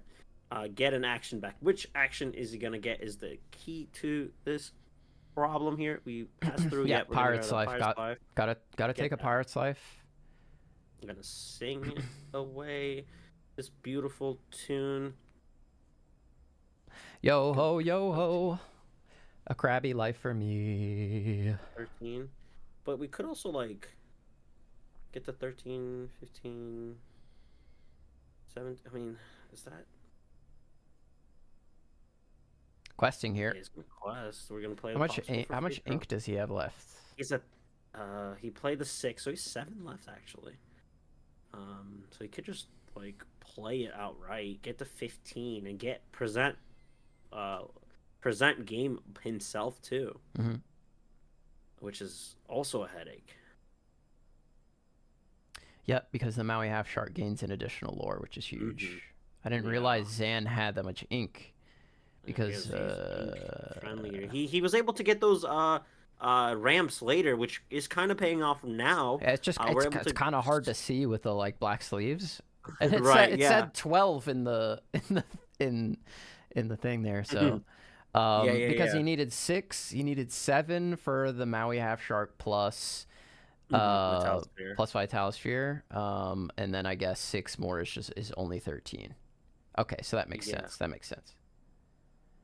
So this For some is reason, I was thinking he would need 14, wow. but no. Now Kurt is in a very, very tough situation because now he has to answer, Yep, yep. and like we could get rid of one thing, but we can't get like we I gotta mean, find a Zeus the tough to get rid of situation Crub. is like, do I play around the potential like super nuts of the Maui Shark into getting Pirate's Life back, or do I play around the Hmm. easier play, which is the Brawl? Yeah. And it was just a tough situation, and now it looks Hmm. like Yeah. No. things are really in a bad situation. But I like the optimism here. it's not over. It's not over. Well, like, how do we get out of this? Because we have to We get need rid of a Zeus. everything. Okay, Ariel Well, is will a we good find it? way to start. We just gotta find our Zeus for the one time. The Ariel has to uh start doing some dances, All get right, into so Kurt his. has 9. Have to play Ariel because we need an answer to Tamatoa. Just gotta find it. Yeah, we have to find a Zeus. Oh, this is so tough. Let's see. This is for Strength of a quite the Raging marbles. Fire, I think, is also fine Yeah, because we could like because we have enough play. ink to Pete double 1-drop here for 5. Strength of Raging Fire, or Along Came Zeus, or the game is cooked. All right, it's cooked. Ooh. Somebody call Cooking Mama because it is indeed cooked to perfection here. Ouch. Yeah, that's rough, man. That is quite the situation to be in for Kurt. He had game in his hands, and one by one, Zane was able to crawl back and get into a position where he is establishing the game-winning. Or yeah, we're gonna go over the shark. Which Yeah, these is turns are just so hard to like think about and figure out. That's why I mean we're over here trying to figure it out. Kurt's trying to figure it out, and But I think that's game, right? Like, cause they're just gonna quest off, and yeah, yeah, that's good. yeah, it's tough. That's tough. That's Kurt really just really playing tough. out his turns Just here. play it out, and GG's indeed. Rough, rough. Ouch! My heart breaks a little bit. Yep. I mean, it breaks a lot because seeing 3 greatest criminal minds, just in this situation where if you just found a 2 quester there, if a Lauren shows up, if just a thing shows up, you could have gone to 18 to 20, but instead you're stuck with the hand that you were provided, which was 3 strengths. That is a tough situation. Yeah, for sure. Man. Looks like we are going to get into some interviews here, as I believe the players are hopping into the Discord, so we're gonna get on over there as well.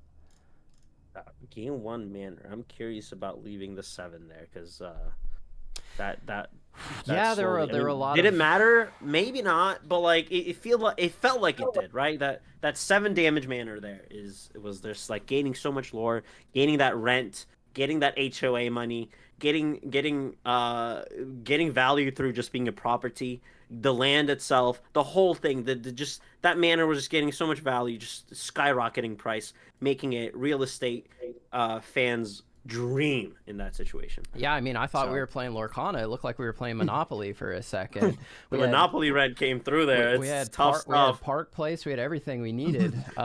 Gentlemen, great match. Thank you so much for joining us here, and congratulations to Zan on the 2-0 victory. In that second game, it seemed like things were incredibly outside of your range to come back. You were at like 18 to 1 lore at one point. Kurt unfortunately had some absolutely terrible draws, but you had some bad draws at the beginning of the game, to be fair. You missed your turn 2 ramp, and you were able to eventually filter through your deck to the point where you're like, okay, now I'm getting into good cards.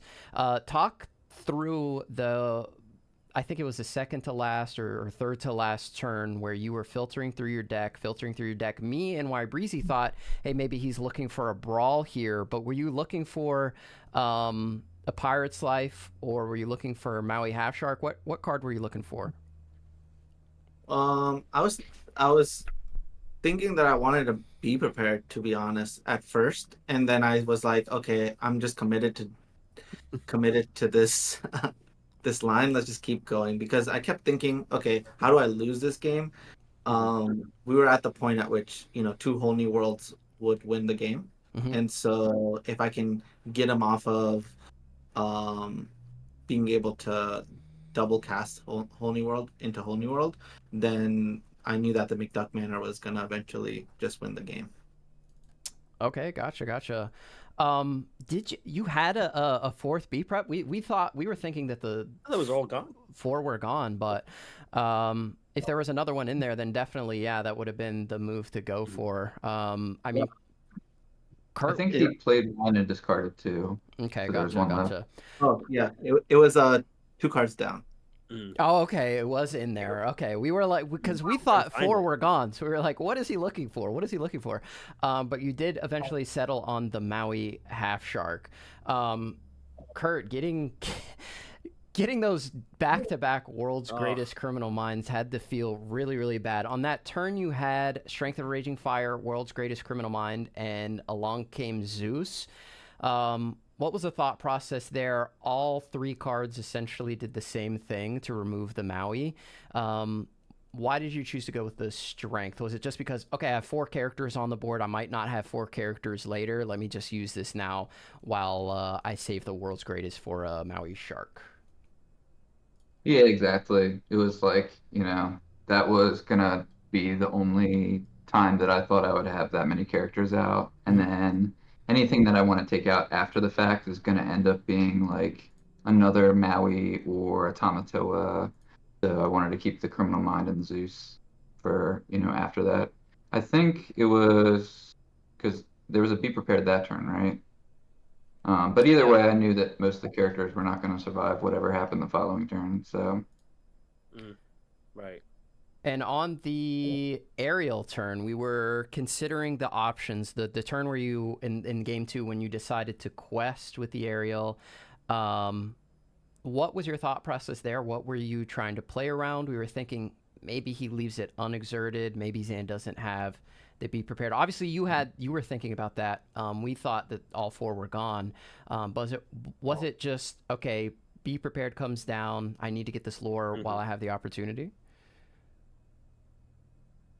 So my thought process was I knew that the Maui Shark was like a pretty imminent possibility for like how the aerial could get answered because of the Vitalosphere. And so my thought process was, okay, if he ends up finding the fourth Be Prepared, which is like a very realistic possibility with his deck with all the visions and develops and all that, then it's like a disaster if I don't quest, basically. So then it's, but then there's other possibilities too. So then the option is don't quest. He has a shark, but not a way to get back a Pirate's Life, and then I can quest with both and win. Yeah. The issue with that is he was just playing like too many copies of Brawl and still had at least one Pirate's Life, I believe, that he could also just draw into, and so like then a natural Pirate's Life just puts me out of quest range. Also, if he happens to have Pirate's Life and that, and I knew that potentially a lot of the cards he was going to see that turn were going to be new cards because he had two Popsicles in hand. Yeah. So it's kind of like, okay, Maui Shark is like the most strategic play here, but there's a chance that he just ends up with one of these other cards in the search for a shark or whatever other action he's doing. So that was like my thought process, and it seems like questing with the aerial was the worst against the shark, but the best against all the other options. Yeah, for sure. Zan, I want to talk about your deck choices here. The Vitalosphere coming into the deck as well as running the Bell.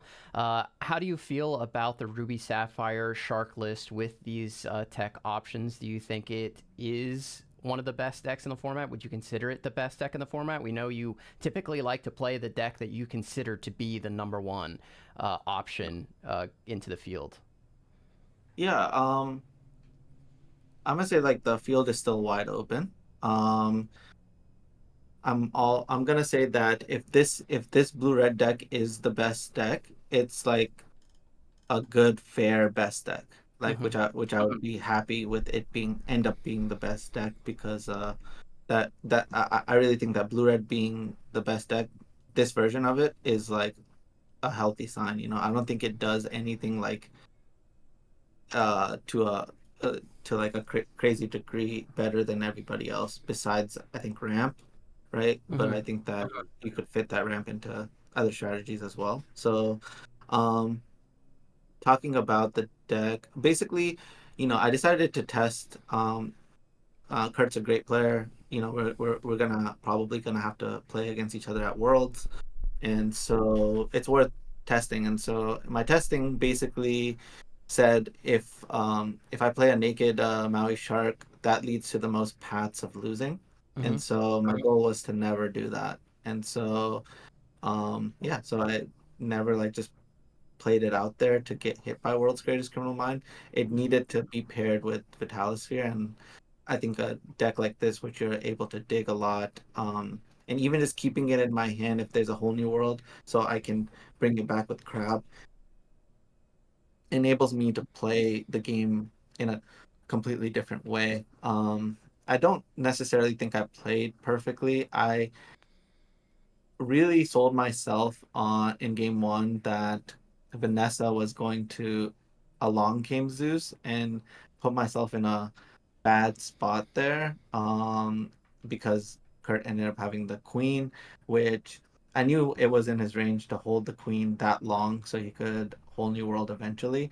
But I like persuaded myself he has a long game Zeus, and it resulted in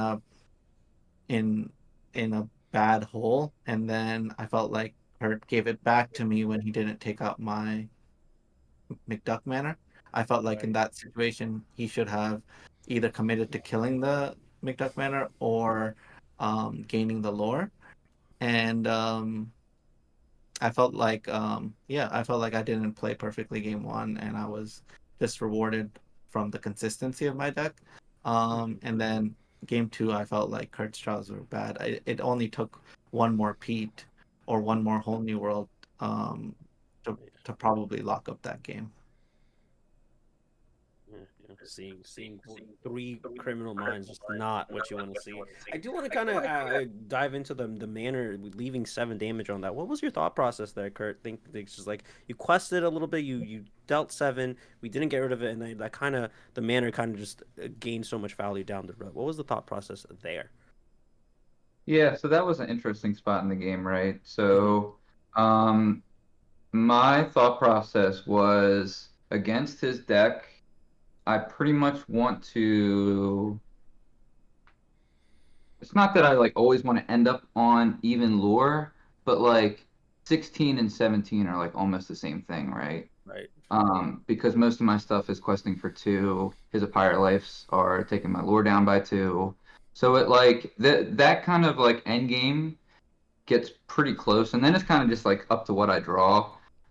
If I draw like a couple one questers, then the 17 could be better than the 16, that kind of thing.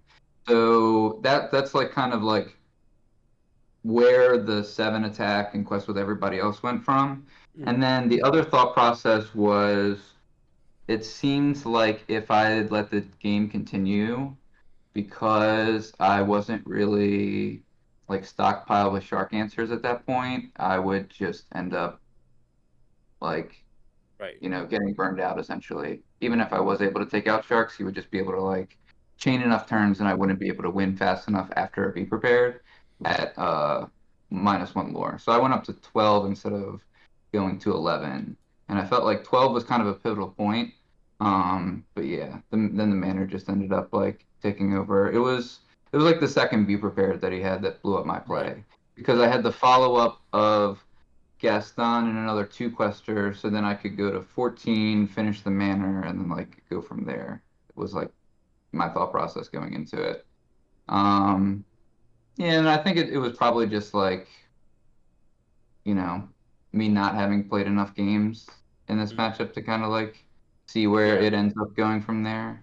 But yeah, it was a risk on my part, but I felt like I was kind of behind and I had to take a risk. No, for sure, for sure. Yeah, unfortunately, sometimes the risk don't pay off, but that's what you got to do if you want to keep being the top dog, right? Yeah, exactly. And I knew Zan Can't wasn't be staying on gonna. the porch. Yeah, you can't play on the porch, man. You got to get out on the streets and get in there. Try to attack the manor sometimes, but yeah, absolutely. Yeah, Zan, I was really interested in the turn four manor play. Is that something you go to often, or is it just like or I guess it was turn three, right? Because you ramped. Is it just like Yeah. okay, he's playing Amber Steel Song. He's got like one card in the whole deck that can challenge me really well, and that's like questing with Queen, pumping up something else, and dealing damage. So the manor is going to gain me a significant amount of lore on turn three, and I don't really have anything else to do, so I might as well just slam it. Is that the thought process against Amber Steel, or is it something that you might consider against other decks in the meta? Um, I think that it can potentially steal some games. I don't think that you want like. Would I have played it over Grand Matala? Would I have played it over How Far I'll Go? The answer is no, Mm-hmm. but I didn't have those, Right. right? And so I had played enough games and basically had talked it through enough to know that there were some percentage of the games, definitely uh fewer than like I mean I can't put a number on it, but you're not supposed to do that often. Mm-hmm. I would not advise it. Um and yeah, I just felt like at that time in that moment that I wanted to put something out that could potentially drag the game longer. And I was thinking that it usually eats up 4 to 5 lore, Right. right? Or Right. or them exerting guys that could have potentially sang songs. And I one of the things that puts it in a bad spot is definitely Queen. And I was thinking like, oh, shift Queen, like attack it, quest with the Queen, give 4 to Lawrence, and then the Daisy plus the Daisy Duck. That all I McDuck Manor. I was definitely thinking about that. But yeah, I definitely felt like our games were honestly not like indicative of how the matchup plays out Mm-hmm. generally. I think that Kurt could definitely draw better. Um, Right. and then I could definitely have a more normal draw where I don't play Duck Banner or miss ramp on two. So Mm-hmm. Gotcha. Breezy, do you have any additional questions for our players? I mean, we have like two of the best players in the entire world, and I kind of want to ask a question that Sure. we discussed earlier in the show. Go for it. Is the Amber Steel Ruby Sapphire matchup? I know traditionally, I've heard Habibi cry too many times about Amber Steel getting folded by Ruby Sapphire as an Amber Steel player, but now we kind of shifted into a new world with no harm, no nothing. And the DKP variant, if you will, is kind of more popularized. So is it a new chapter for the Amber Steel fans out there to have a better matchup against this Ruby Sapphire, or are they still kind of in a little unfortunate situation?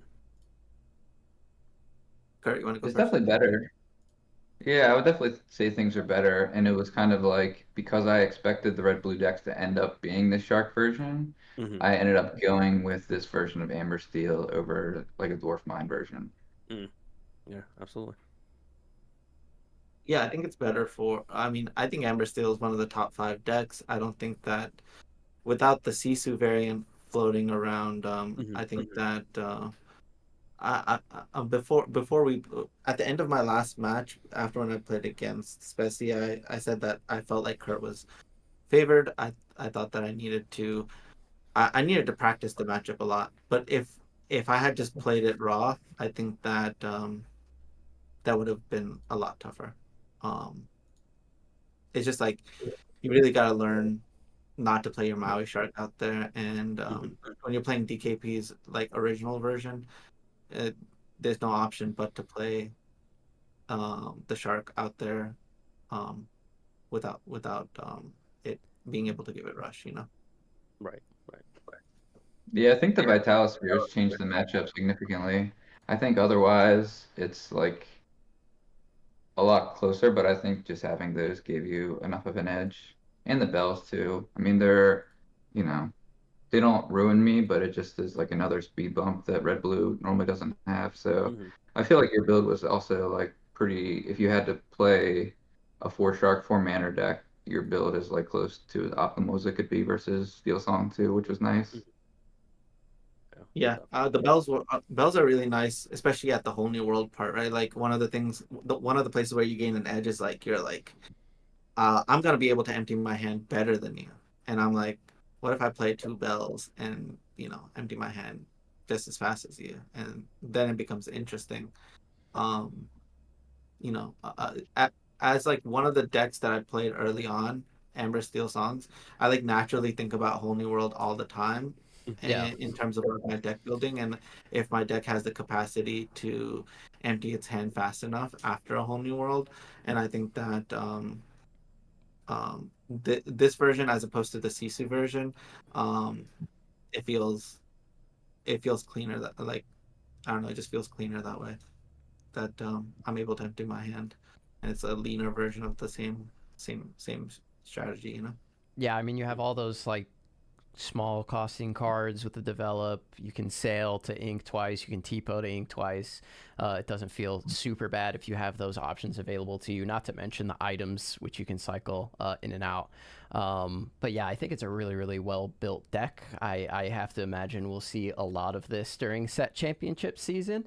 Would both of you recommend these two specific builds to players out there going into set championship season to win some Hero Hamada playmats and Enchanteds?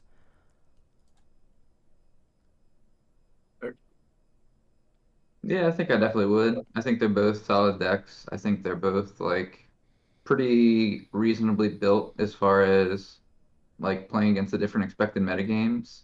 I think Zan's deck is like slightly geared towards more aggressive decks because he saw what the bracket was and knew that it could have been both me and Spessy both playing aggressive decks, which ended up being like close to what happened anyways. Even if Spessy's deck was like a little more mid-range and mine was Steel Song, it's still kind of like most of the decks end up having to take that aggro roll against red blue anyways. So, just having that like extra protection is kind of, I think a good thing to have in the metagame. And then Steel Song is also a very customizable deck too, of course. Mhm. So if you expect a certain, trend of decks or something like that, then you can always adjust it as well. But yeah, I mean, I think they're definitely two of the top five decks of the format. I completely agree. I was gonna add, if you want to play my deck, I would consider playing one Maui's hook. I think that evasives are Mhm.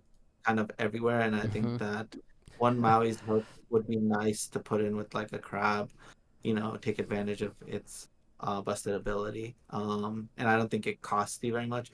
What would I cut in order to do that? I mean, I'm a gambling man, so I would cut one Tipo. Yeah. Um, but yeah. Are you super worried about things like Iago with your specific list, Zan? Is that why you would want that fish hook for insurance? Is that a card that you're like, man, it trades pretty favorably into most of my early game? Well, it's also Challenger 3, right? Mhm. Iago? No, no. Maui's hook. Yeah, yeah, yeah. Challenger.